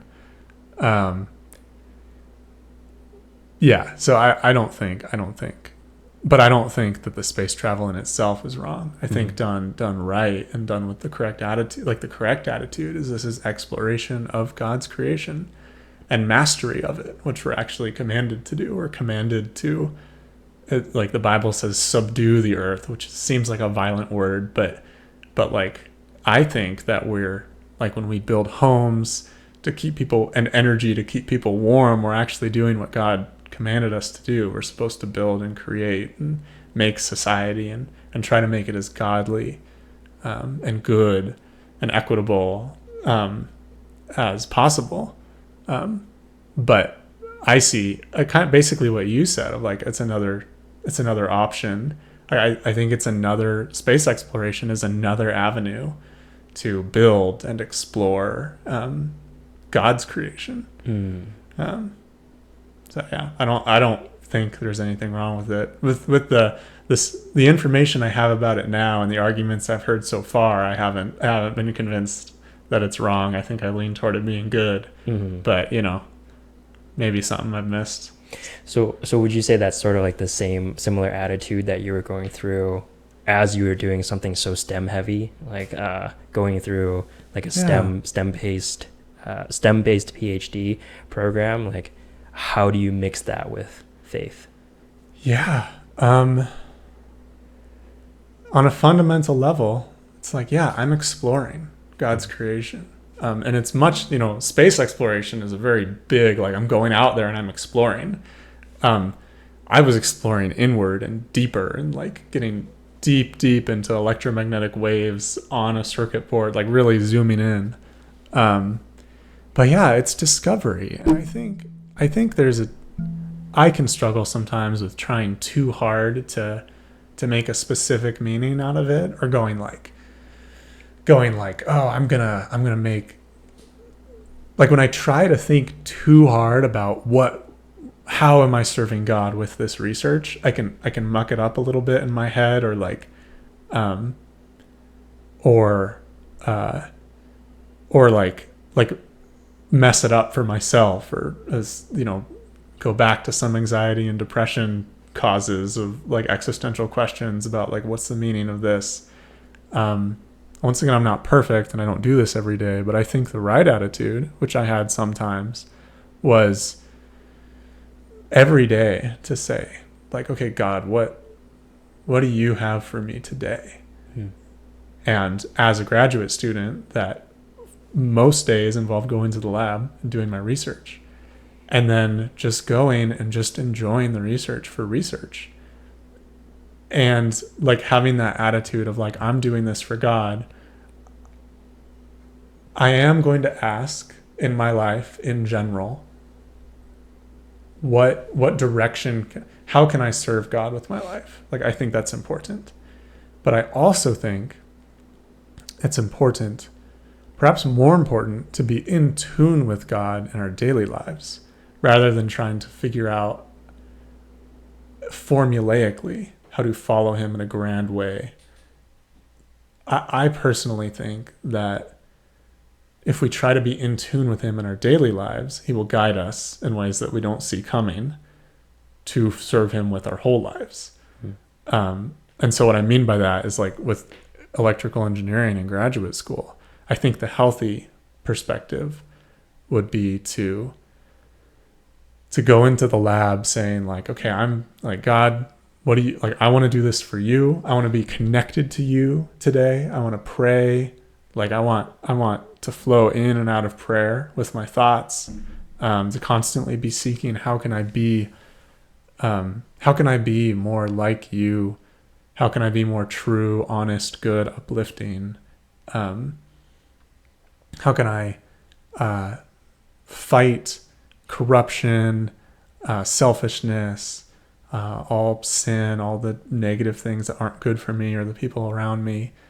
How can I focus on truth, being honest with myself, and sharing the truth as in evangelism, but also just sharing truth as in like looking at life through the truth of God and Christ, and being like the way I view the world, I view it through my relationship with Christ, and focusing on truth in that way.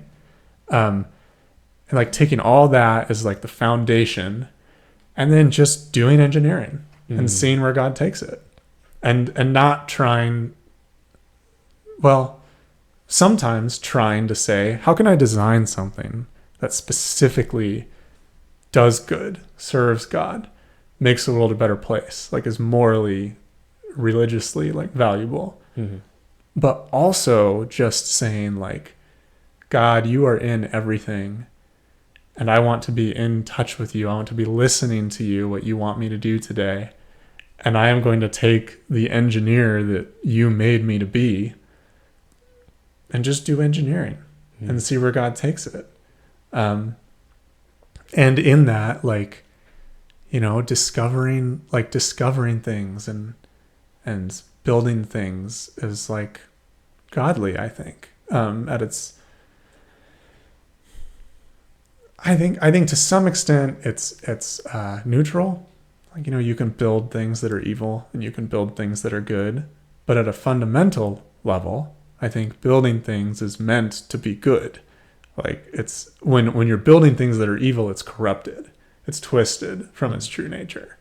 I think that's my like worldview on Also, wrongness there. Also, you probably won't last very long either, right? If you're not like, well, I just don't think if you don't have the people behind you, right, or the public behind you, like how long do you think that evil thing that you create, like how that pyramid scheme that you created, how long do you think that's gonna last, right? I mean, unfortunately, people get away with a lot in our world. Fair. But now we're in the territory of like, you know, what are you trying to get out of it, right? Was it money? It's like, okay, great, you're rich. Like, don't want to lose my soul to gain the world, right? So yeah, it's like, well, I'm doing engineering, and am I going to build whatever it takes? Am I going to build anything? Just like I have no restrictions on what I build. I just want to make money with it. It's like, well, that's just going to lead to misery and dissatisfaction. And what am I going to accomplish with my life? Well, I'm probably going to hurt people and make money. Like, is that what I want to do with my life? You know? And then there's the, like, it's wrong because God would be disappointed in me. But it's also like, well, that would suck. And it's, God told me it's wrong because he knows it would suck, and he knows it'd be bad for me, and he knows I'd be miserable, and he knows I'd hurt other people. So yeah, there's like, so I think like not trying too hard to get specific with like, oh, I'm going to design something that specifically does good. I am just going to try to do good with my life in general and then do engineering, I think is healthy. In that, I don't want to lose the beauty of when people like, and nerdy, you know, STEM people say, hey, I have an idea of like software I could create to serve God, or like I want to build a device that heals people. Like that like specific, like, oh, I'm doing engineering in a way that very specifically like heals people. Like, healing is a Christian thing. Taking care of people, protecting people, justice, like those are all very godly. Designing and building things that specifically do that are awesome. I also think it is good to just seek truth, justice, mercy, and also just design things that are good and make the world a better place in more general ways. That's where I find myself lately. And I think, you know, if I got into the energy stuff, I think I'd be like, you know, kind of in the middle a little bit, not building stuff that directly like fights slavery or heals cancer, but does take care of the planet, and provide energy for people. So I don't know. Oh no, I mean, Yeah. I get it. You can't solve everything, Yeah. right? Yeah. I mean, that's not. I don't think that's within the realm of just a human being to solve every single issue, right? For sure. And it's very difficult to do that. But I think getting to see a little bit more of the energy side, Yeah. like getting an opportunity to travel to Norway, I think was really cool. Oh, you've been to Norway? Yeah, and Denmark, and so Wow. like getting to see the wind, Yeah. like the amount of hydropower, the amount of wind energy, Yeah. that they accustom into their daily living, essentially, Yeah. is really great. And maybe part of the problem is like politically too. Maybe they're not getting enough energy from sources like Russia or something because Yeah. they're denying Yeah. them. But outside of that, I think before that they had a healthy attitude in that they want to adapt Yeah. and want to go that way. Yeah. And so like seeing people with an attitude like that, and where like many people actually see an attitude like that, agree with that mentality, is really cool. Because like you said, like you can't fight like slavery and all these things on your own, and they're all different. They're all different issues on their own, but like what you can work on, you can work on to Right. the best of your ability. And I think that's really cool. And I do wish like America had more of a mindset of like Mhm. trying to think outside the box, trying to think something different, Yeah. rather than Trying like how can we get the most money possible. Right. We're very focused on financial efficiency and business, and I think that that's caused America to create a lot of good in the world Mm. and also a lot of bad. Yeah. That's a Sure. random aside there. But yeah, it's true that we're missing out a little bit on, I don't know, almost the benefit that comes from doing things slowly, of thinking more carefully about like, well, okay, maybe we build this in a different way, or maybe we don't build this and we build this instead. But we gain all the benefits of like, let's build it first. Let's make it exist. And now this technology exists in the world, which, can be a good thing if it's a good technology, then yeah. I guess, do you think we'll ever, like, outside of being pushed to think that way for some catastrophic event happening, do you think we'll ever like sort of think in that line, like of like a Denmark or Norway, where we start approaching alternative energy with an open heart, let's say? I think there are a lot of folks in the US who kind of are thinking that way. I think that the economic system and the culture that we exist in requires that we approach things differently from a country with a different system. You have to make a business out of something in America to make like you have, like if you want to do fusion, you have to make it economical. You have to, like, that's how you do it. That's how you make it big. That's how you make it efficient and effective, is you make it so that you can sell it, and you can sell it well. I think to some extent that's like probably fundamentally true everywhere. Like if you want something to exist, it has to be economical, but it not necessarily in like the business sense that we have in America. Like maybe taxpayers pay for it. So I don't know too much about like how other countries work, or even like I'm not an expert in exactly how things work here. But what I've seen in research and development in an industry is, and in like inventiveness, is like maybe I could envision taxpayers like paying for an energy system in another country or something. And then people having like, the company that makes it doesn't have to work so hard to sell it, but everyone gets to benefit from it without having to like specifically pay for it. Like it's paid for through another method, like through a communal like aspect. through the government, through the political system. But people still had to pay for it, and people still have to benefit from it enough for it to be worth it. It still has to be effective. It still has to be, in that sense, it still has to be economical. So I think that we work, everywhere. You're working in a system wherever you're working. And here in America, we have a system of capitalism. We're not 100% capitalists. There is a government with regulation to some extent. But, compared to a lot of the world, we do a lot more capitalism. Yeah. And the basis is capitalism. Therefore, when it comes, what I've seen, back when I graduated, I was doing the job search. And I was looking at a lot of companies doing energy. And the way we do it here is the startup with venture capital. And someone with a lot of money says well, I believe this is going to go big and you're going to make money out of it, so I'll invest.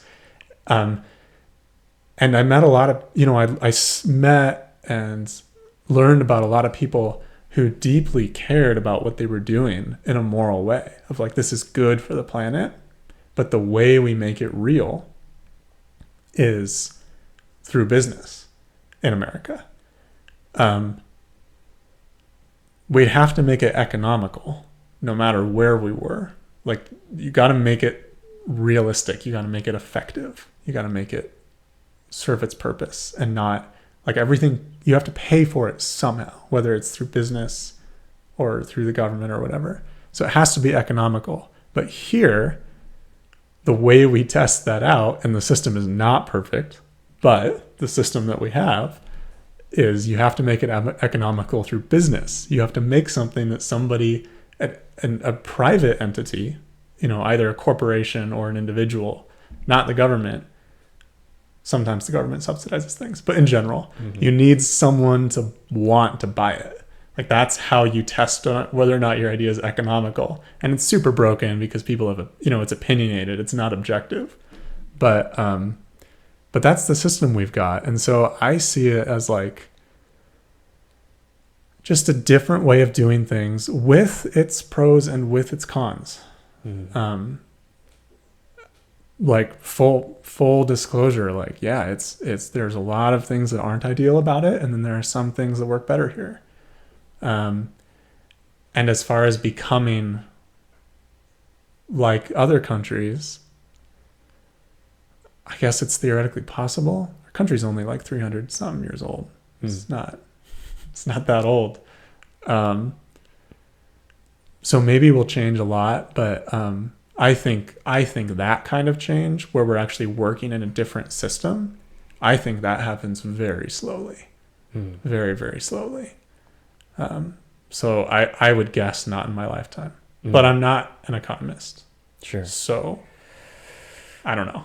Yeah. No. Making things into a business, having it being a capitalistic model. Yeah. Definitely, like you said, has its pros and cons. Pros is that you're willing to work harder to achieve a goal, to make other people believe in you, to make yourself believe in you. Yeah. Right. To believe in yourself. Yeah. But then con is there's a tetherance, right? There's a tether of business and idea. Yeah. Even if the idea is holistically good and sound and is actually beneficial, a net positive to society, you may not be able to bring that to life just because it's not business friendly or it's not economically friendly. Yeah. Right? Huge downside. Exactly. Yeah. And so there's a pull and a push, there's a pro and a con. But I think overall, having an incentive is good. Right. Yeah. Having an incentive to do things, whereas the opposite side is, what is it, socialism or communism? I think everybody's the same, right? And it's there is no incentive to make anything better. Yeah. And so maybe that has more downfalls than it has upsides. Well, in theory, in communism or socialism, once again, not an expert, but I think in theory, the incentive would be the thing itself, which in a perfect world is kind of good, that it's completely disconnected from the money. It's completely disconnected from selling it to someone. It's I'm going to be provided for and I'm just going to do this thing because it's good. But in a not perfect world, the money can be really motivating. And it's a direct connection to do something valuable, get rewarded for it. Like, that's not necessarily wrong. In a perfect world, any economic system would work just fine. In a perfectly moral world with perfectly moral people, capitalism would be fine, because you wouldn't get into exploitation. You'd be very fair about like wages and work, and you'd care about, and you'd be generous, and you'd care about donating money, and stuff. And in a perfect world, communism would work just fine, because we don't have to worry about money. We'd all just work hard at an appropriate level, and build good stuff and take care of each other. In a not perfect world, they break in very different ways, but they both break. That's my take on that. Yeah, because in that like sort of equal world, like it doesn't matter if you're like a doctor or you're homeless. Yeah. Right. Like you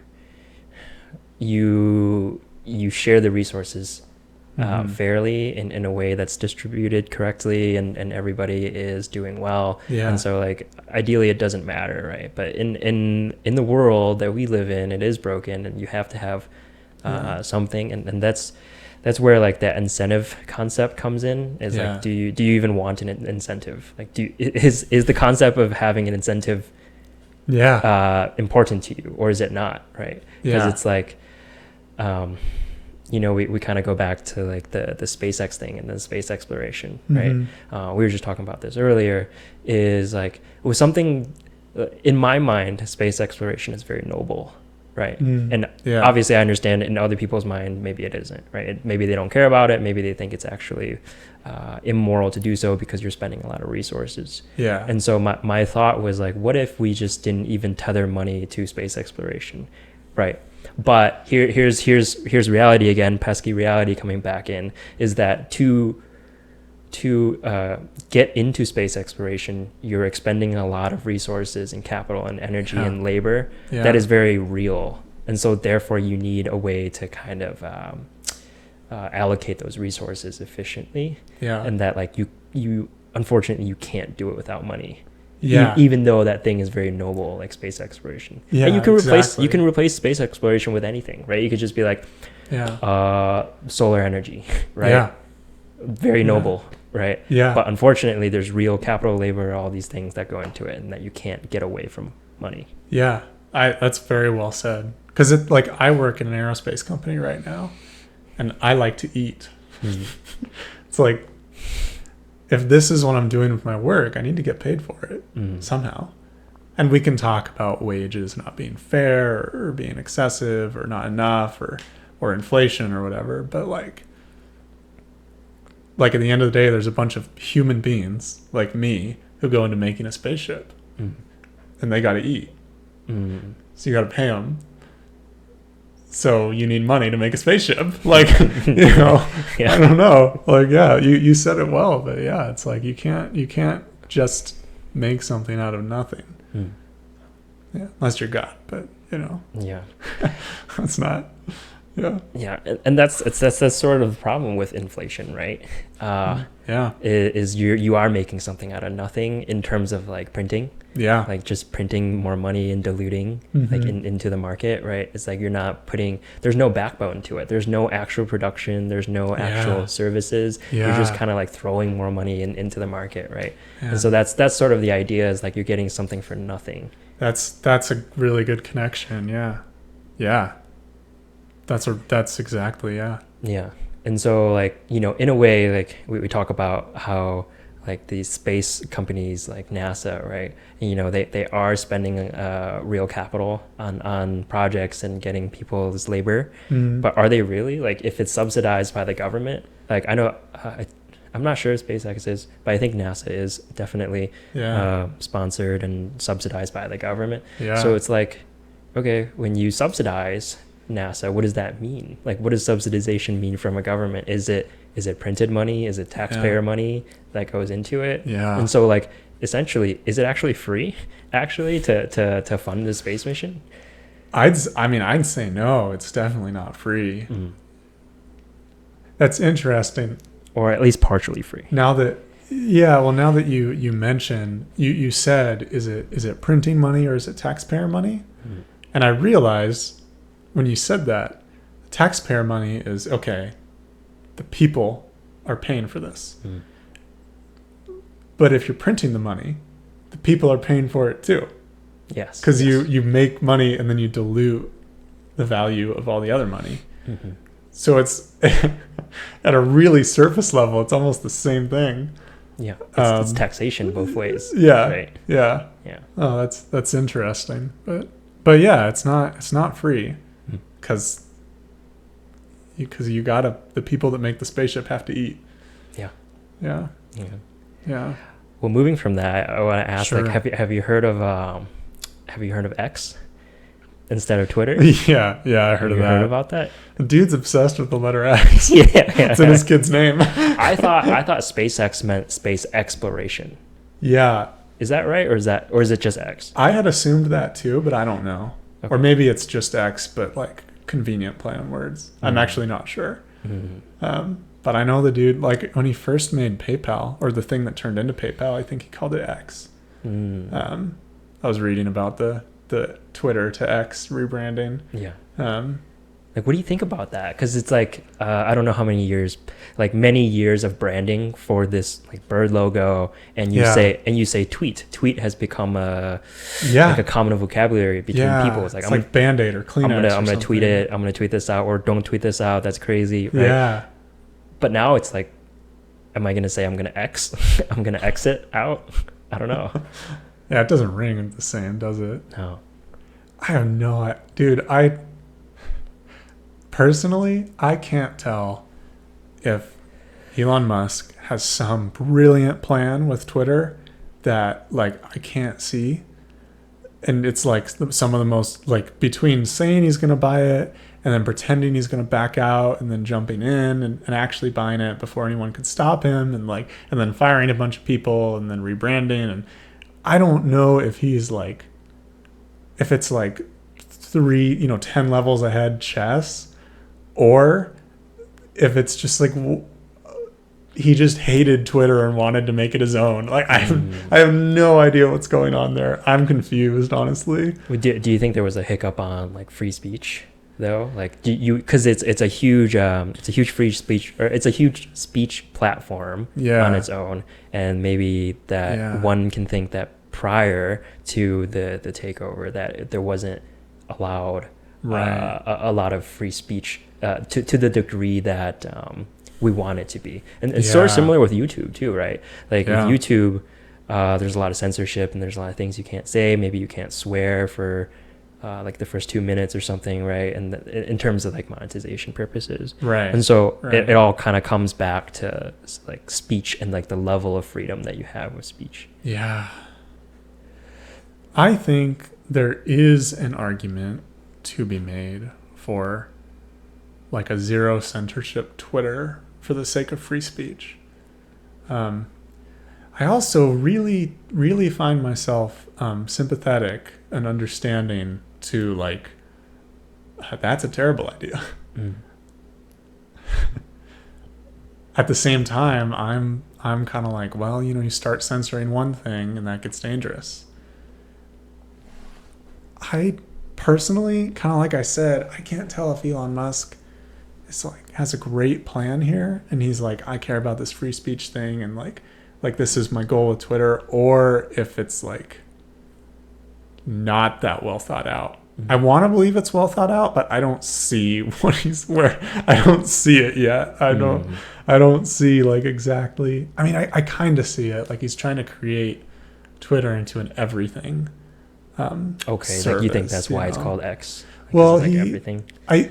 That's kind of what I was reading about it. Is he was like, we're calling it X because it's going to be more, and like it's going to be fine. Like, I think he's going to incorporate like Twitter, Instagram features, Venmo features, like kind of make it into everything.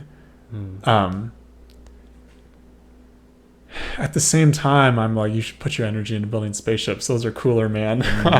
And I think, and maybe there's a free speech goal there too, but he's doing a lot more than just trying to do free speech, right? Like he's rebranding it. He's trying to make it into trying to make it into an everything app. I think he's trying to, like, there's plenty of people out there who would argue that he's not turning it into a free speech app. He's just turning it into the speech he wants it to be app. I don't know. And I don't know. I mean, I don't think anyone can know what's in the mind of another human being. But I have no clue what's going on with Twitter, man. I don't know what he's going for there. Mm-hmm. I think there's a lot of verticals. Like once you have enough influence and you have enough like capital, right? You can influence a lot of different verticals, right? Space is one vertical, free speech is another. Yeah. Right. And so I think like allowing free speech is great because that's what we're built on, and that's what it's always been. And sort of recently, like there has been a lot more censorship in the things that you can't say and can't say. Yeah. And so I think that's what he's trying to aim at there. But I think in general, like there's been debates on like one platform having a 18 plus version versus one that's like family friendly. And obviously there's limits. You should set limits to the 18 plus version and what you can and can't do, because there's a lot of really horrible things out there that people do. And so that's probably why I think a lot of these companies are leaning towards the family safe just like content, like 18 under content. Right? It's because you can't go wrong with that content, right? And there's less lawsuits and less like reputation loss, right, with that. That's a good point. Yeah. And so like do you care at all about like having like an 18 plus version of a platform? Like should YouTube have an 18 plus section along with the family friendly? I think that I like the idea of platforms like YouTube having those features built in, so that parents can protect their children and raise their children the way that they believe is right. And so if they want to limit their child's exposure to some things, which I think is wise, and like you can't handle some things as a child, I think that's wise, and I think it's good to have those options. I also think that it's like, I'm not on Twitter, I'm not on Facebook, I'm not on Instagram. I am on YouTube. I spend too much time on there. I try to do less. I'm trying to do like no YouTube. I think the world, I think that we're like, we're trying to like ask like how much censorship should there be, and these things are leading to polarization. Like that's one argument, is Facebook and Twitter are leading to more polarization, and like how do we make the platform safer? And I'm kind of like, maybe we should just use this stuff less. Like maybe we shouldn't be on Twitter and on Facebook and on YouTube so much. Maybe we shouldn't be on TikTok so much. Maybe we should have our phones off more often. Maybe we should be, and like there's a way to say this in a way that's cliche, but I'm hoping to say it in a way that's not. Just like a very sincere, maybe we should be present more. And that's what I'm personally trying to get better at. Depression and anxiety have led me to binge watch YouTube through the night, like 6 hours, because I'm numbing myself and I'm disconnecting from reality. But it only makes the problem worse. It only makes me less healthy. And so just being on it less, being more connected to reality, which hurts when there's bad things and going on, and when you're sad or angry or when you're struggling with mental illness. Numbing yourself is nice sometimes. But as far as the good of our society goes, and our individual health,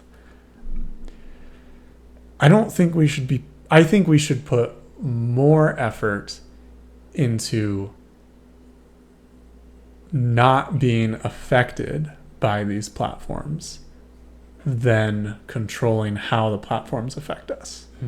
I think we should put less effort into fixing the platforms themselves and more effort into just not having a society and personal lives that are so influenced by the platforms. Yeah, like almost dependent. Right, Yeah. at this point. Yeah, exactly.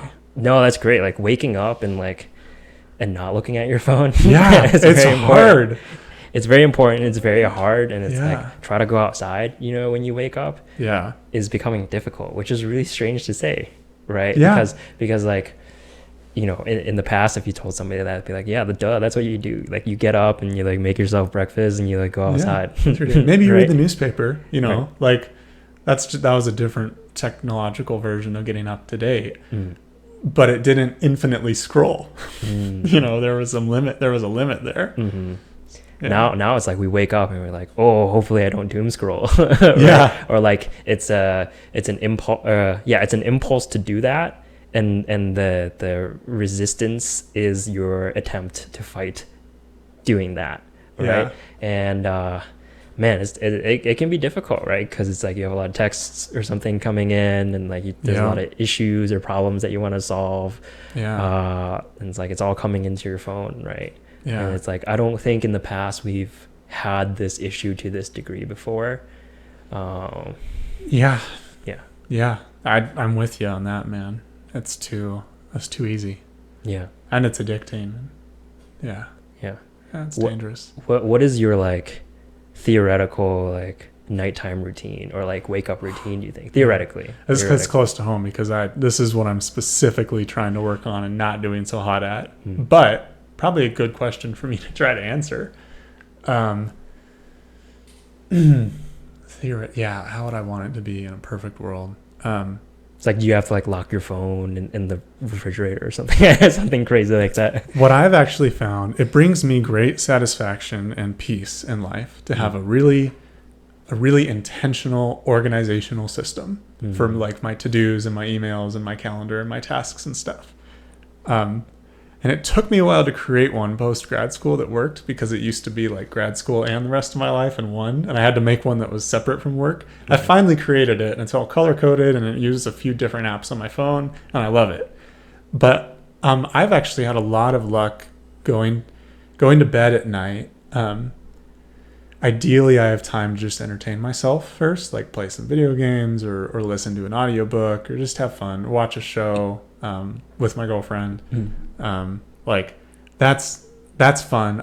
Hopefully I have time for that to just chill out and enjoy myself. And then after that, there's like brushing my teeth and stuff. And when I start to go to bed, I start getting very anxious about like, wait, what did I need to accomplish today that I didn't? What do I need to do tomorrow? And it helps me a lot to actually pull out my phone and look at my email and look at my calendar and all my to-dos. And I don't try to do anything because it's too late in the day. But I mark emails as read or I add them to tasks or I put things in my calendar. And that gives me a great sense of peace of like, okay, I haven't like forgotten about anything or just left anything. Like I'm not going to do it tonight, but I've put a bow on it, I've packaged it up for tomorrow. And I've even enjoyed, this is like, I've read stuff and watched stuff where it's like you're not supposed to use your phone in bed. But I've had some really good nights where I lay in bed and I'm like organizing it and I'm like, it's all the way I want it to be. And then I set my phone down and go to bed. So some combination of that plus like some journaling, maybe I read my Bible, kind of putting a bow on what am I doing with my life in the like deeper sense as opposed to the like to do practical sense. Yeah.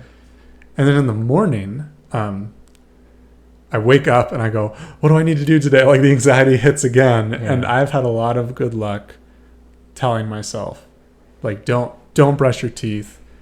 Don't make no plans like to read your Bible, to brush your teeth, to check your email, to accomplish this thing. Just get out of bed and sit in a chair. And I set a timer for 10 minutes and I just sit there and I give myself the freedom to do absolutely nothing. And then, and I kind of try to pray, but I also just try to sit there. And And that really helps with not starting the day. And I don't look at my phone. I set the timer, but I try really hard not to like check my email. I set the timer and then I sit there, and that really helps ground me and kind of calm down. And then I can check my email, or I'll read my Bible, or I'll make breakfast, do those in whatever order, go on a walk, I don't know, whatever order they happen in. But yeah, I think that's the ideal routine for me.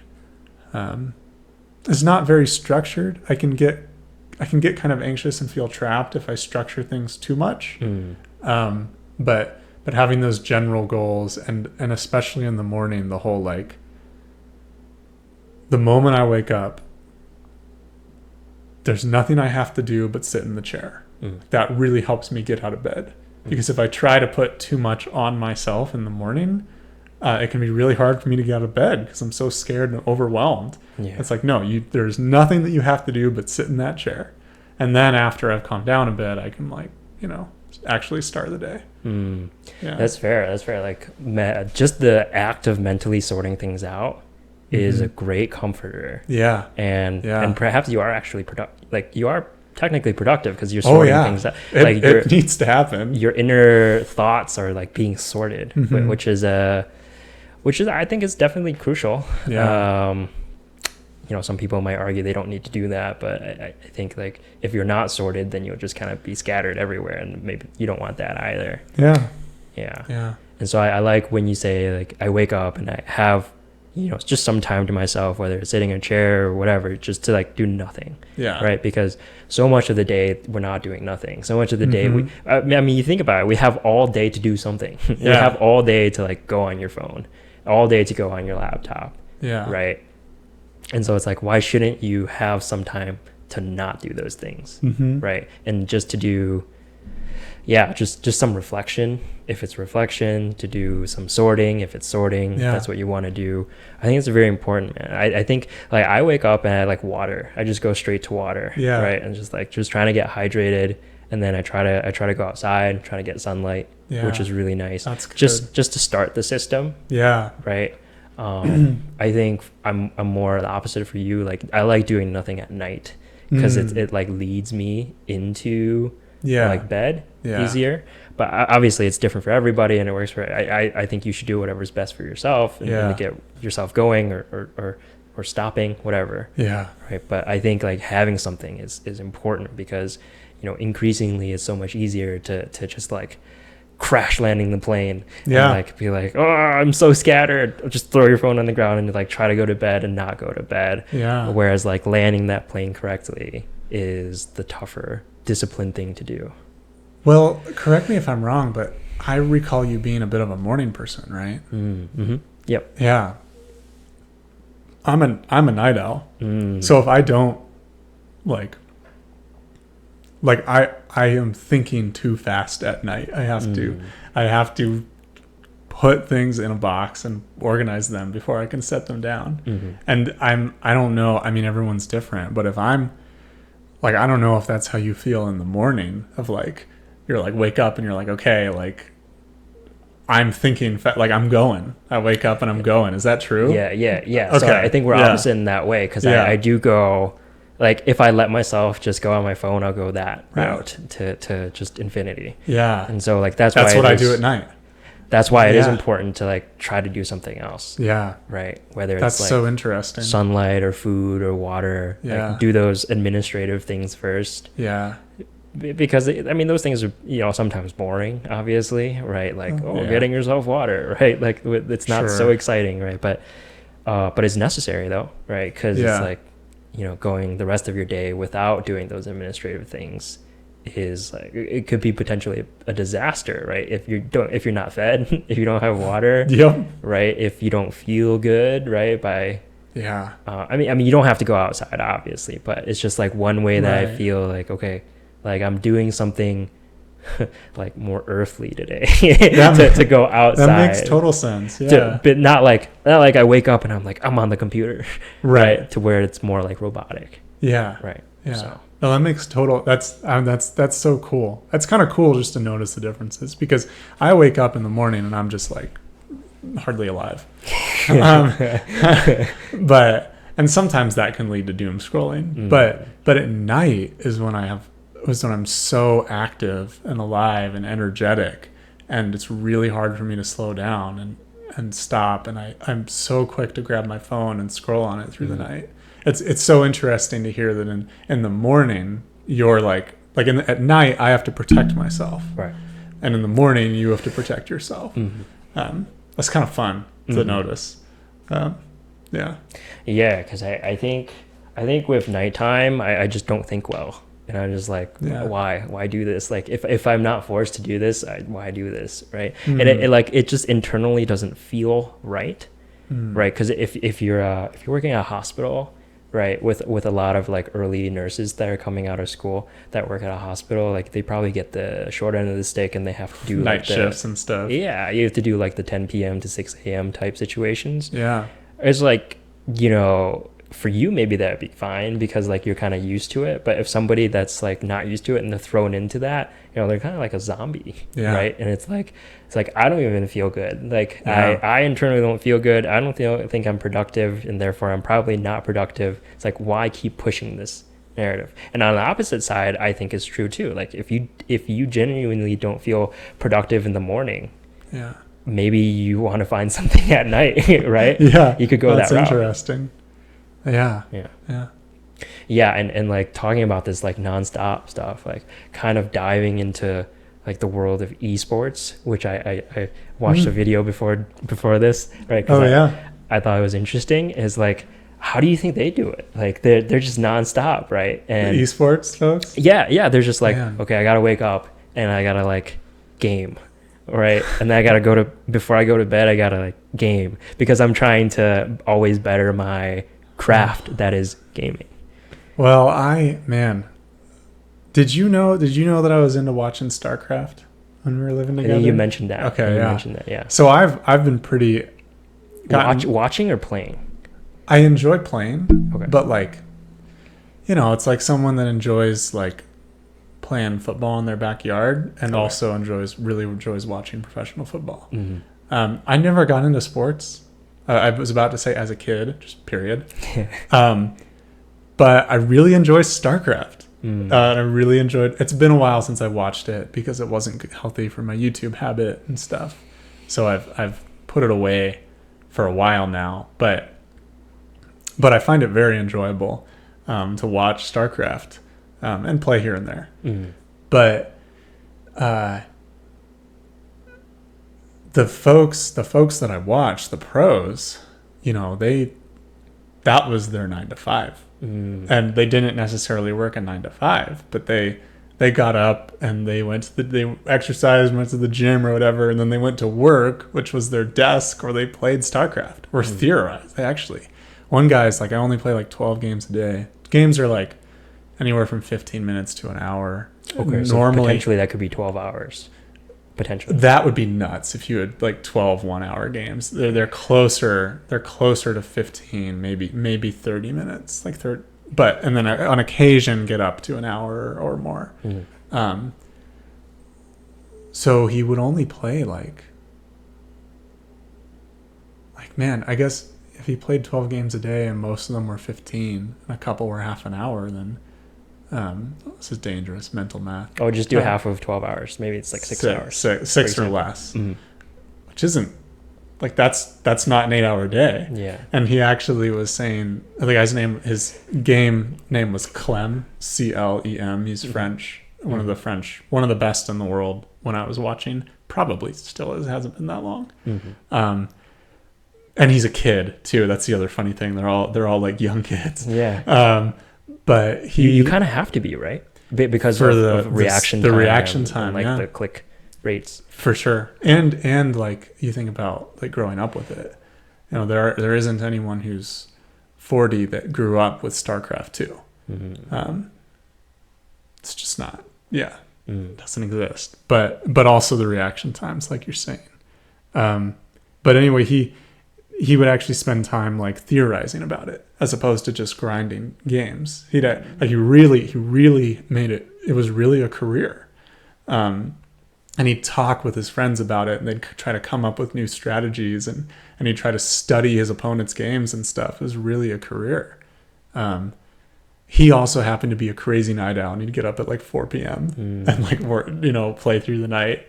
Well, doesn't it make sense for that industry, because like more people get on at like 4 p.m. or later, because like you could argue people come home from work and that's when they have an opportunity to do it. I think, well, if you're an amateur, yes, but if you're pro or trying to go pro, then you don't have a day job. Like StarCraft is what you do. If StarCraft is what you do, and so that's a little bit of a different situation for someone like me. Yes, me and all of the other people like me are on at 7 or 8 p.m., not noon. So yes, but I would be no match for Clem. So he's playing other people that do it full time. Isn't that crazy that you can go full time, or like it is even a viable opportunity to go full time? Part of me thinks it's nuts. And then I realized that I am one of the thousands, maybe millions of people that enjoy watching it. And I'm like, oh, well, that's how they can go full time. Because I'm a spectator. And I'm like, oh, it's like other sports. If you have enough spectators, then there's money there. I'm like, oh, okay. I get it now. So you think you're supporting the system, the engine that is totally esports. And I don't feel terrible about that. Okay. I see it as a sport, and I'm okay with saying, well, it's not a sport. Like, I'm not going to get mad if someone says esports aren't real sports. I'm going to be like, fair. Yeah. But in a broader sense, it's a sport. Yeah. And in the same way that it's fun to watch professional football, even though you're not doing it yourself, you're watching. I say football, like, I don't know, soccer, football, basketball, whatever. Like, you're watching stuff that is so impressive that it is enjoyable, and your pain with your time, and if you actually buy a ticket to go to something with your money, merch, yeah, you're enjoying the experience of being so impressed by these people's skills. They're putting on a show for you. And that's what esports is. There's people are so insanely good at, like, because I play StarCraft, and so I have some idea of just how good they are. Like, you have to be involved a little bit to get it. Like, if I didn't play StarCraft at all, it'd be harder to appreciate. But playing a little bit, I've watched the pros play, and I'm just like, it's insane how skilled they are. Yeah. It's like, someone runs, I'm a runner, and I hear like about these folks who run, like, the pros run marathons at sub 5-minute miles. And I'm just like, that's insane. Like, I can't run a single sub 5-minute mile. I think I ran I got really close once in high school. It's the same thing with StarCraft. Yeah. Like, I'm watching how fast they click, and the creativity, and the amount of multitasking they do, and the strategy, and the way that they can react to their opponents and change their strategy. And I'm like, this is impressive. This is impressive. And it's exciting, and crazy stuff happens. And I'm like, oh my gosh, like, whoa, I get out of my chair and cheer for it. Yeah. Except I'm watching, like, on my laptop in my room, as opposed to in a stadium or something. That said, they totally do StarCraft tournaments in person with stadiums and stuff. That totally happens. And I'm sure it'd be but I'm sure it'd be similar to watching a conventional sports game. Yeah. In a stadium, you feed off the excitement of all the other people and stuff. So I was going to say, why would anybody want to watch somebody play a video game, is what I was going to say. Yeah. But there you go. But then, like, replace video game with football. It's like, why would anybody want to watch somebody play football if you could just do it yourself, right? Yeah. But I think, like, being a spectator is like, first, maybe you don't have the risk involved. You don't have to do all that hard work, and you still get to see a spectacle. And I think that's it. I think it's just it's a spectacle. It's being entertainment. able to see a spectacle is enough, Yeah. right? Enough for people. And it's just how do you bring branding behind it? How do you bring Yeah. sponsors behind it? Like that's how you generate an engine that's running, Yeah. right? Yeah. And so that's so interesting to me. And I think like the levels they get into it is so deep, like in terms of having, like with anything, you want to improve with people, Yeah. right? And so you create these like you create these like gaming houses, Yeah. right? Yeah. And like you Live get together, train together. train together, right? Eat together, Yeah. sleep together in different rooms or whatever, right? And you do everything, and also that helps with like chemistry, right? Like Yeah. like synchronous chemistry. Like okay, like I know what you're gonna do, like you know how you're gonna support me in this move, Yeah. in the game or something, which could give you an edge over another team. Yeah. Which is like there's so much involved in it, and like. Again, with anything, you have the possibility of burnout, right? Mm-hmm. And it's like I just hope For they're sure. not. I just hope they're not burning out. Yeah. I think there's a way to do it healthily, and there's a way to go overboard and burn out. And I mean, you said it well just now, but there's a remarkable number of similarities to conventional sports. If anyone, I can go meta and talk to the viewers a little bit, whoever's watching this. Yeah. Like if you're ever not understanding esports, just make the analogy to conventional sports. Because there's so many similarities. Mm-hmm. And if you're not into conventional sports, then you might not be into esports for the same reasons. I think they are. know? I think they are. I think as the age gets younger, I think people are more understanding of like an online presence, social presence, gaming. Like there's a lot more life happening in digital than it is in reality. Yeah. So I think it's easier and easier to do that. But, like you said, like maybe people over 40 or like, somebody old born in like the 1930s or something, they'd be like, oh, what is this? Yeah. Right? And it's crazy like how fast like the world does change, right? Especially in their perspective, right? Yeah. But like us getting to see it now in our age cohort is like, whoa, there's an exponential growth in tech and innovation and like mindset shifts. Yeah, for sure. Yeah. And we're like on the cusp of like the oldest professional StarCraft 2 players. I think they're about my age or a little older. Okay. I think. And there's a range. The oldest. I think so. Okay. So so like we're on the cusp of like I grew up playing StarCraft 1. Mm-hmm.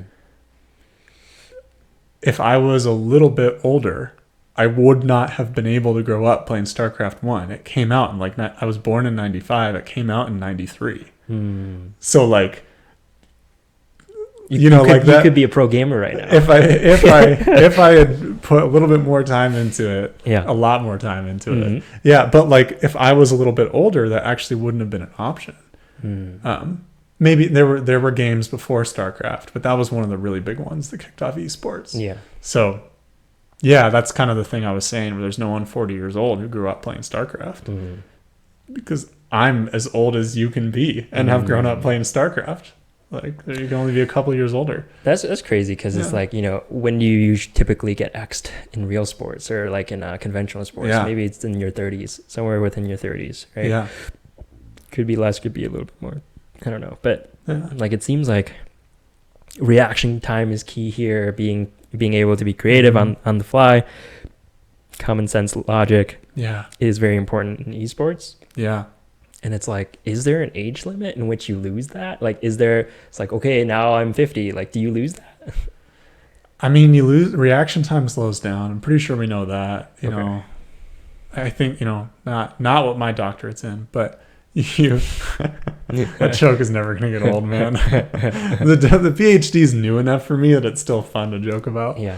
You can always clarify you're not a medical doctor. Yeah. Like, I'm not a medical doctor. So then now you don't have to deal with all the responsibility of all the health questions. Exactly. I think we know that reaction time slows down as you get older. This is an interesting question though, because your wisdom and experience and skill, like depth of knowledge can grow as you get older. And what I've watched in StarCraft, I specifically got into StarCraft. I didn't watch a ton of other esports. So that's what I know. But in StarCraft, there's there's like multiple ways to play. Like you have to have a fast enough reaction speed. But some players win. Like some of the pros, their thing is like, I am going to be so fast and multitask so much that you can't keep up. I'm not using a creative strategy. I'm just going to steamroll you with my multitasking and my speed. Some players are like, I'm going to do something that you have never seen before, and you are not going to be able to counter it because you're not going to understand what I'm doing until it's too late. Like, I made it into the back of your base in a way that you never saw coming, and I managed to keep you from scouting it long enough that like it's too late to react, and I've won. And that's like, in order to pull something like that off against a skilled player, you got to be able to click fast and multitask. But it's not like the root of the strategy. There's multiple levels to it. And then some players, one of the best players in the world, Cyril, it's hard to say like who the best is, but relatively agreed upon that he was like number one for at least a period of time. In StarCraft, yeah, just like the best for a while. It's actually been a while since I watched, but I would assume he's still up there. Not like one of the top 3 probably. You just couldn't trick him. He was so good at like intuiting what you were going to do and scouting, and like he knew the game so intimately that you could not surprise him. And then he was also fast enough and good enough at multitasking that he could use that knowledge to counter whatever you did. He was just like uncounterable. And it was like, you can throw anything you want at him and he can handle it and react to it. And so that's like a third way to win. Is like my plan is to just not let you do anything you're trying to do. That's wild. It's impressive and fun to watch because of that. But yeah, so there's multiple ways. Like, you know, you can't do football professional. If we're using this example again, you can't do professional football without some pretty darn high level of athleticism. At the same time, there's more to it than pure physical skill. Like there's the strategy and there's the cleverness, and then there's the difference between speed and size. And well, there's different positions in football, so you can be good at one and bad at another. But you know, like you need that base level of athleticism. I suppose in some way we could use athleticism to describe the multitasking of esports. Like you need that base level of athleticism. But there's a lot more to it than that to be like a professional, to be that good. So we'll have to see as the years go on how, if those other aspects can grow enough in older players to compensate for slow in reaction times or whatever, or if they can train their reaction time and keep it fast with taking care of themselves and training. I don't know, but it'll be interesting to see actually, like how long will Cyril be fast enough that he can react to everything to remain on top of the leaderboards. Yeah, to remain on top. Yeah. Will he fade as he gets old because he's getting old, or will he not? I don't know. Yeah. Well, what are the injuries like? Do you think like just like in conventional? I'm sure there's injuries here. Like we talked about a little bit earlier about like burnout. Like that's more of a mental thing that you sort of can't see. Like what else do you think there is? So in StarCraft, you can play as 3 different like factions or races or species. And in one species, there is a specific kind of control of your army that involves a lot of flicking of the wrist side to side. And a lot of it's very common for the pros who play this race to have wrist problems. And so there's actually like the risk of physical injury. Okay. Wrist like in terms of like inflammation or like arthritis? It's like tendonitis, arthritis kind of stuff, overuse stuff. And so there's PT, there's rest, there's not, like take kind of ways you have to take care of overuse injuries in other sports. Sometimes it gets so bad that you can't compete anymore. for the sake of the rest of your life and the ability to keep using your hands, you know, Yeah. like it's actually, there's actually if you do, I mean, it's almost like if you do anything at that level, it can hurt you. Like an overuse injury is just that. Like you're doing too much. You can get overuse injuries running. You can get overuse injuries doing a not exciting job on a laptop, you know, like eye strain and stuff, right? But yeah, in StarCraft specifically, especially if you play this one specific race at the pro level, there's a risk of this wrist injury because you're overusing this like sideways wrist motion so much. So yeah, that's like conventional injury in esports, which is kind of funky. Yeah, this is how it's becoming a real industry, is at least partially, is because you're looping in other industries, right? Because you're looping in PTs, you're looping in, you know, dietitians, chefs, sponsorship, management, branding, all these things together. Like that's how it becomes like a real industry, which is wild because it's not something that we've used to traditionally. Right? Like we're used to like, I don't know, doctor, lawyer, engineer, right? But because there's so much innovation in tech that we can try to reach out and do something different, which is like really, really cool. And you can like create new industry. We've created games that people have gotten so good at, that people like watching so much, that people can make a profession out of playing them. It is a little funky, like how far removed that, like if you think about like our roles in society as hunter-gatherers, like we've gotten so, like our society's so developed that like this guy can add, professional StarCraft players can add to society and provide for themselves by playing a computer game.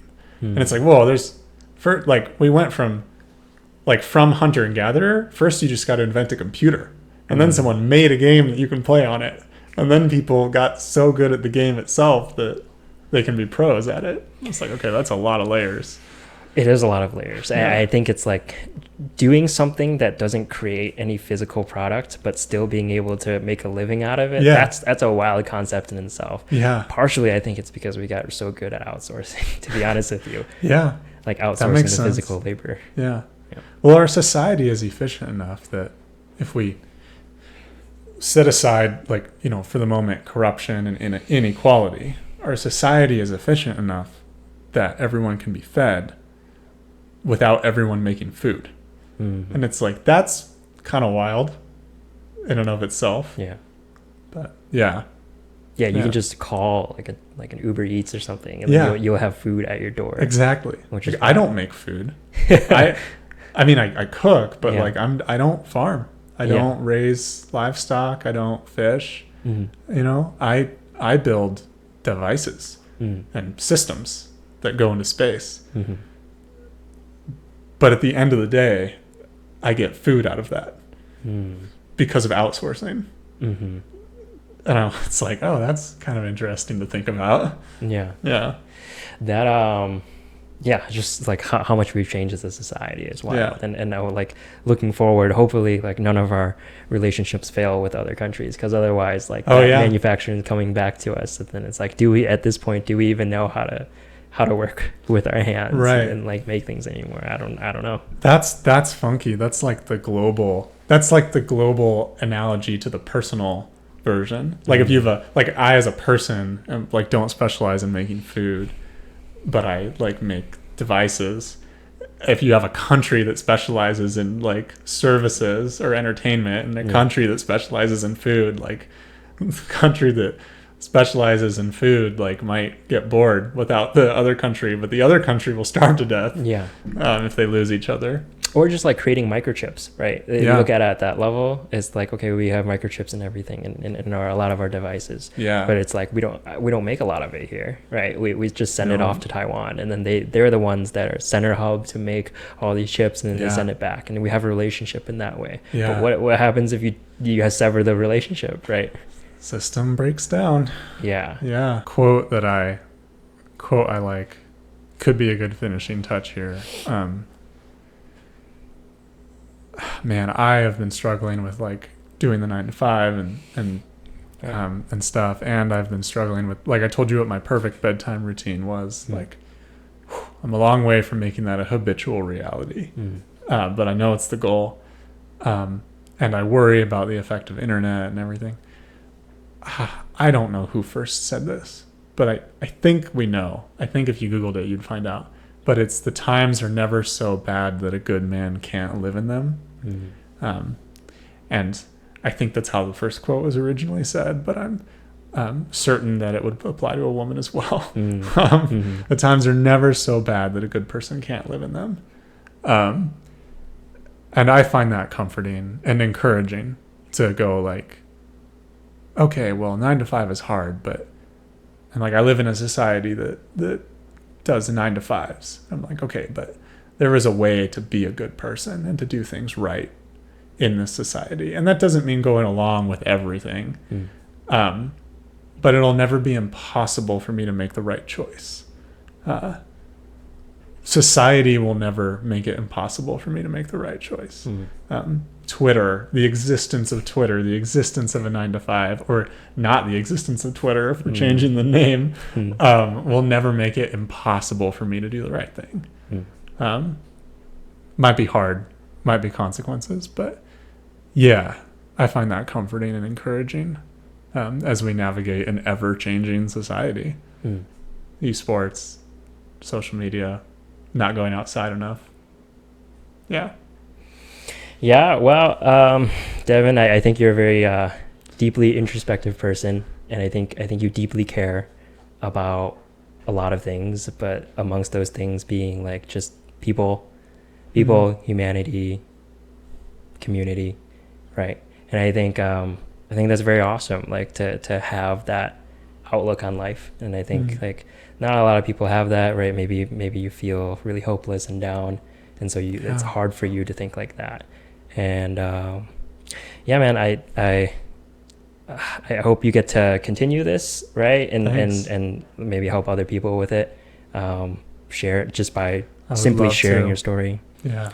And so, yeah, man, thanks for coming today, and I appreciate the talk and your time for coming over. Thanks for having me. This was super fun. I had a blast. It was so fun to just talk about all that stuff and share. Thanks. Cool. Yeah, maybe we get to do it again sometime. For sure. Awesome. See ya. Cool.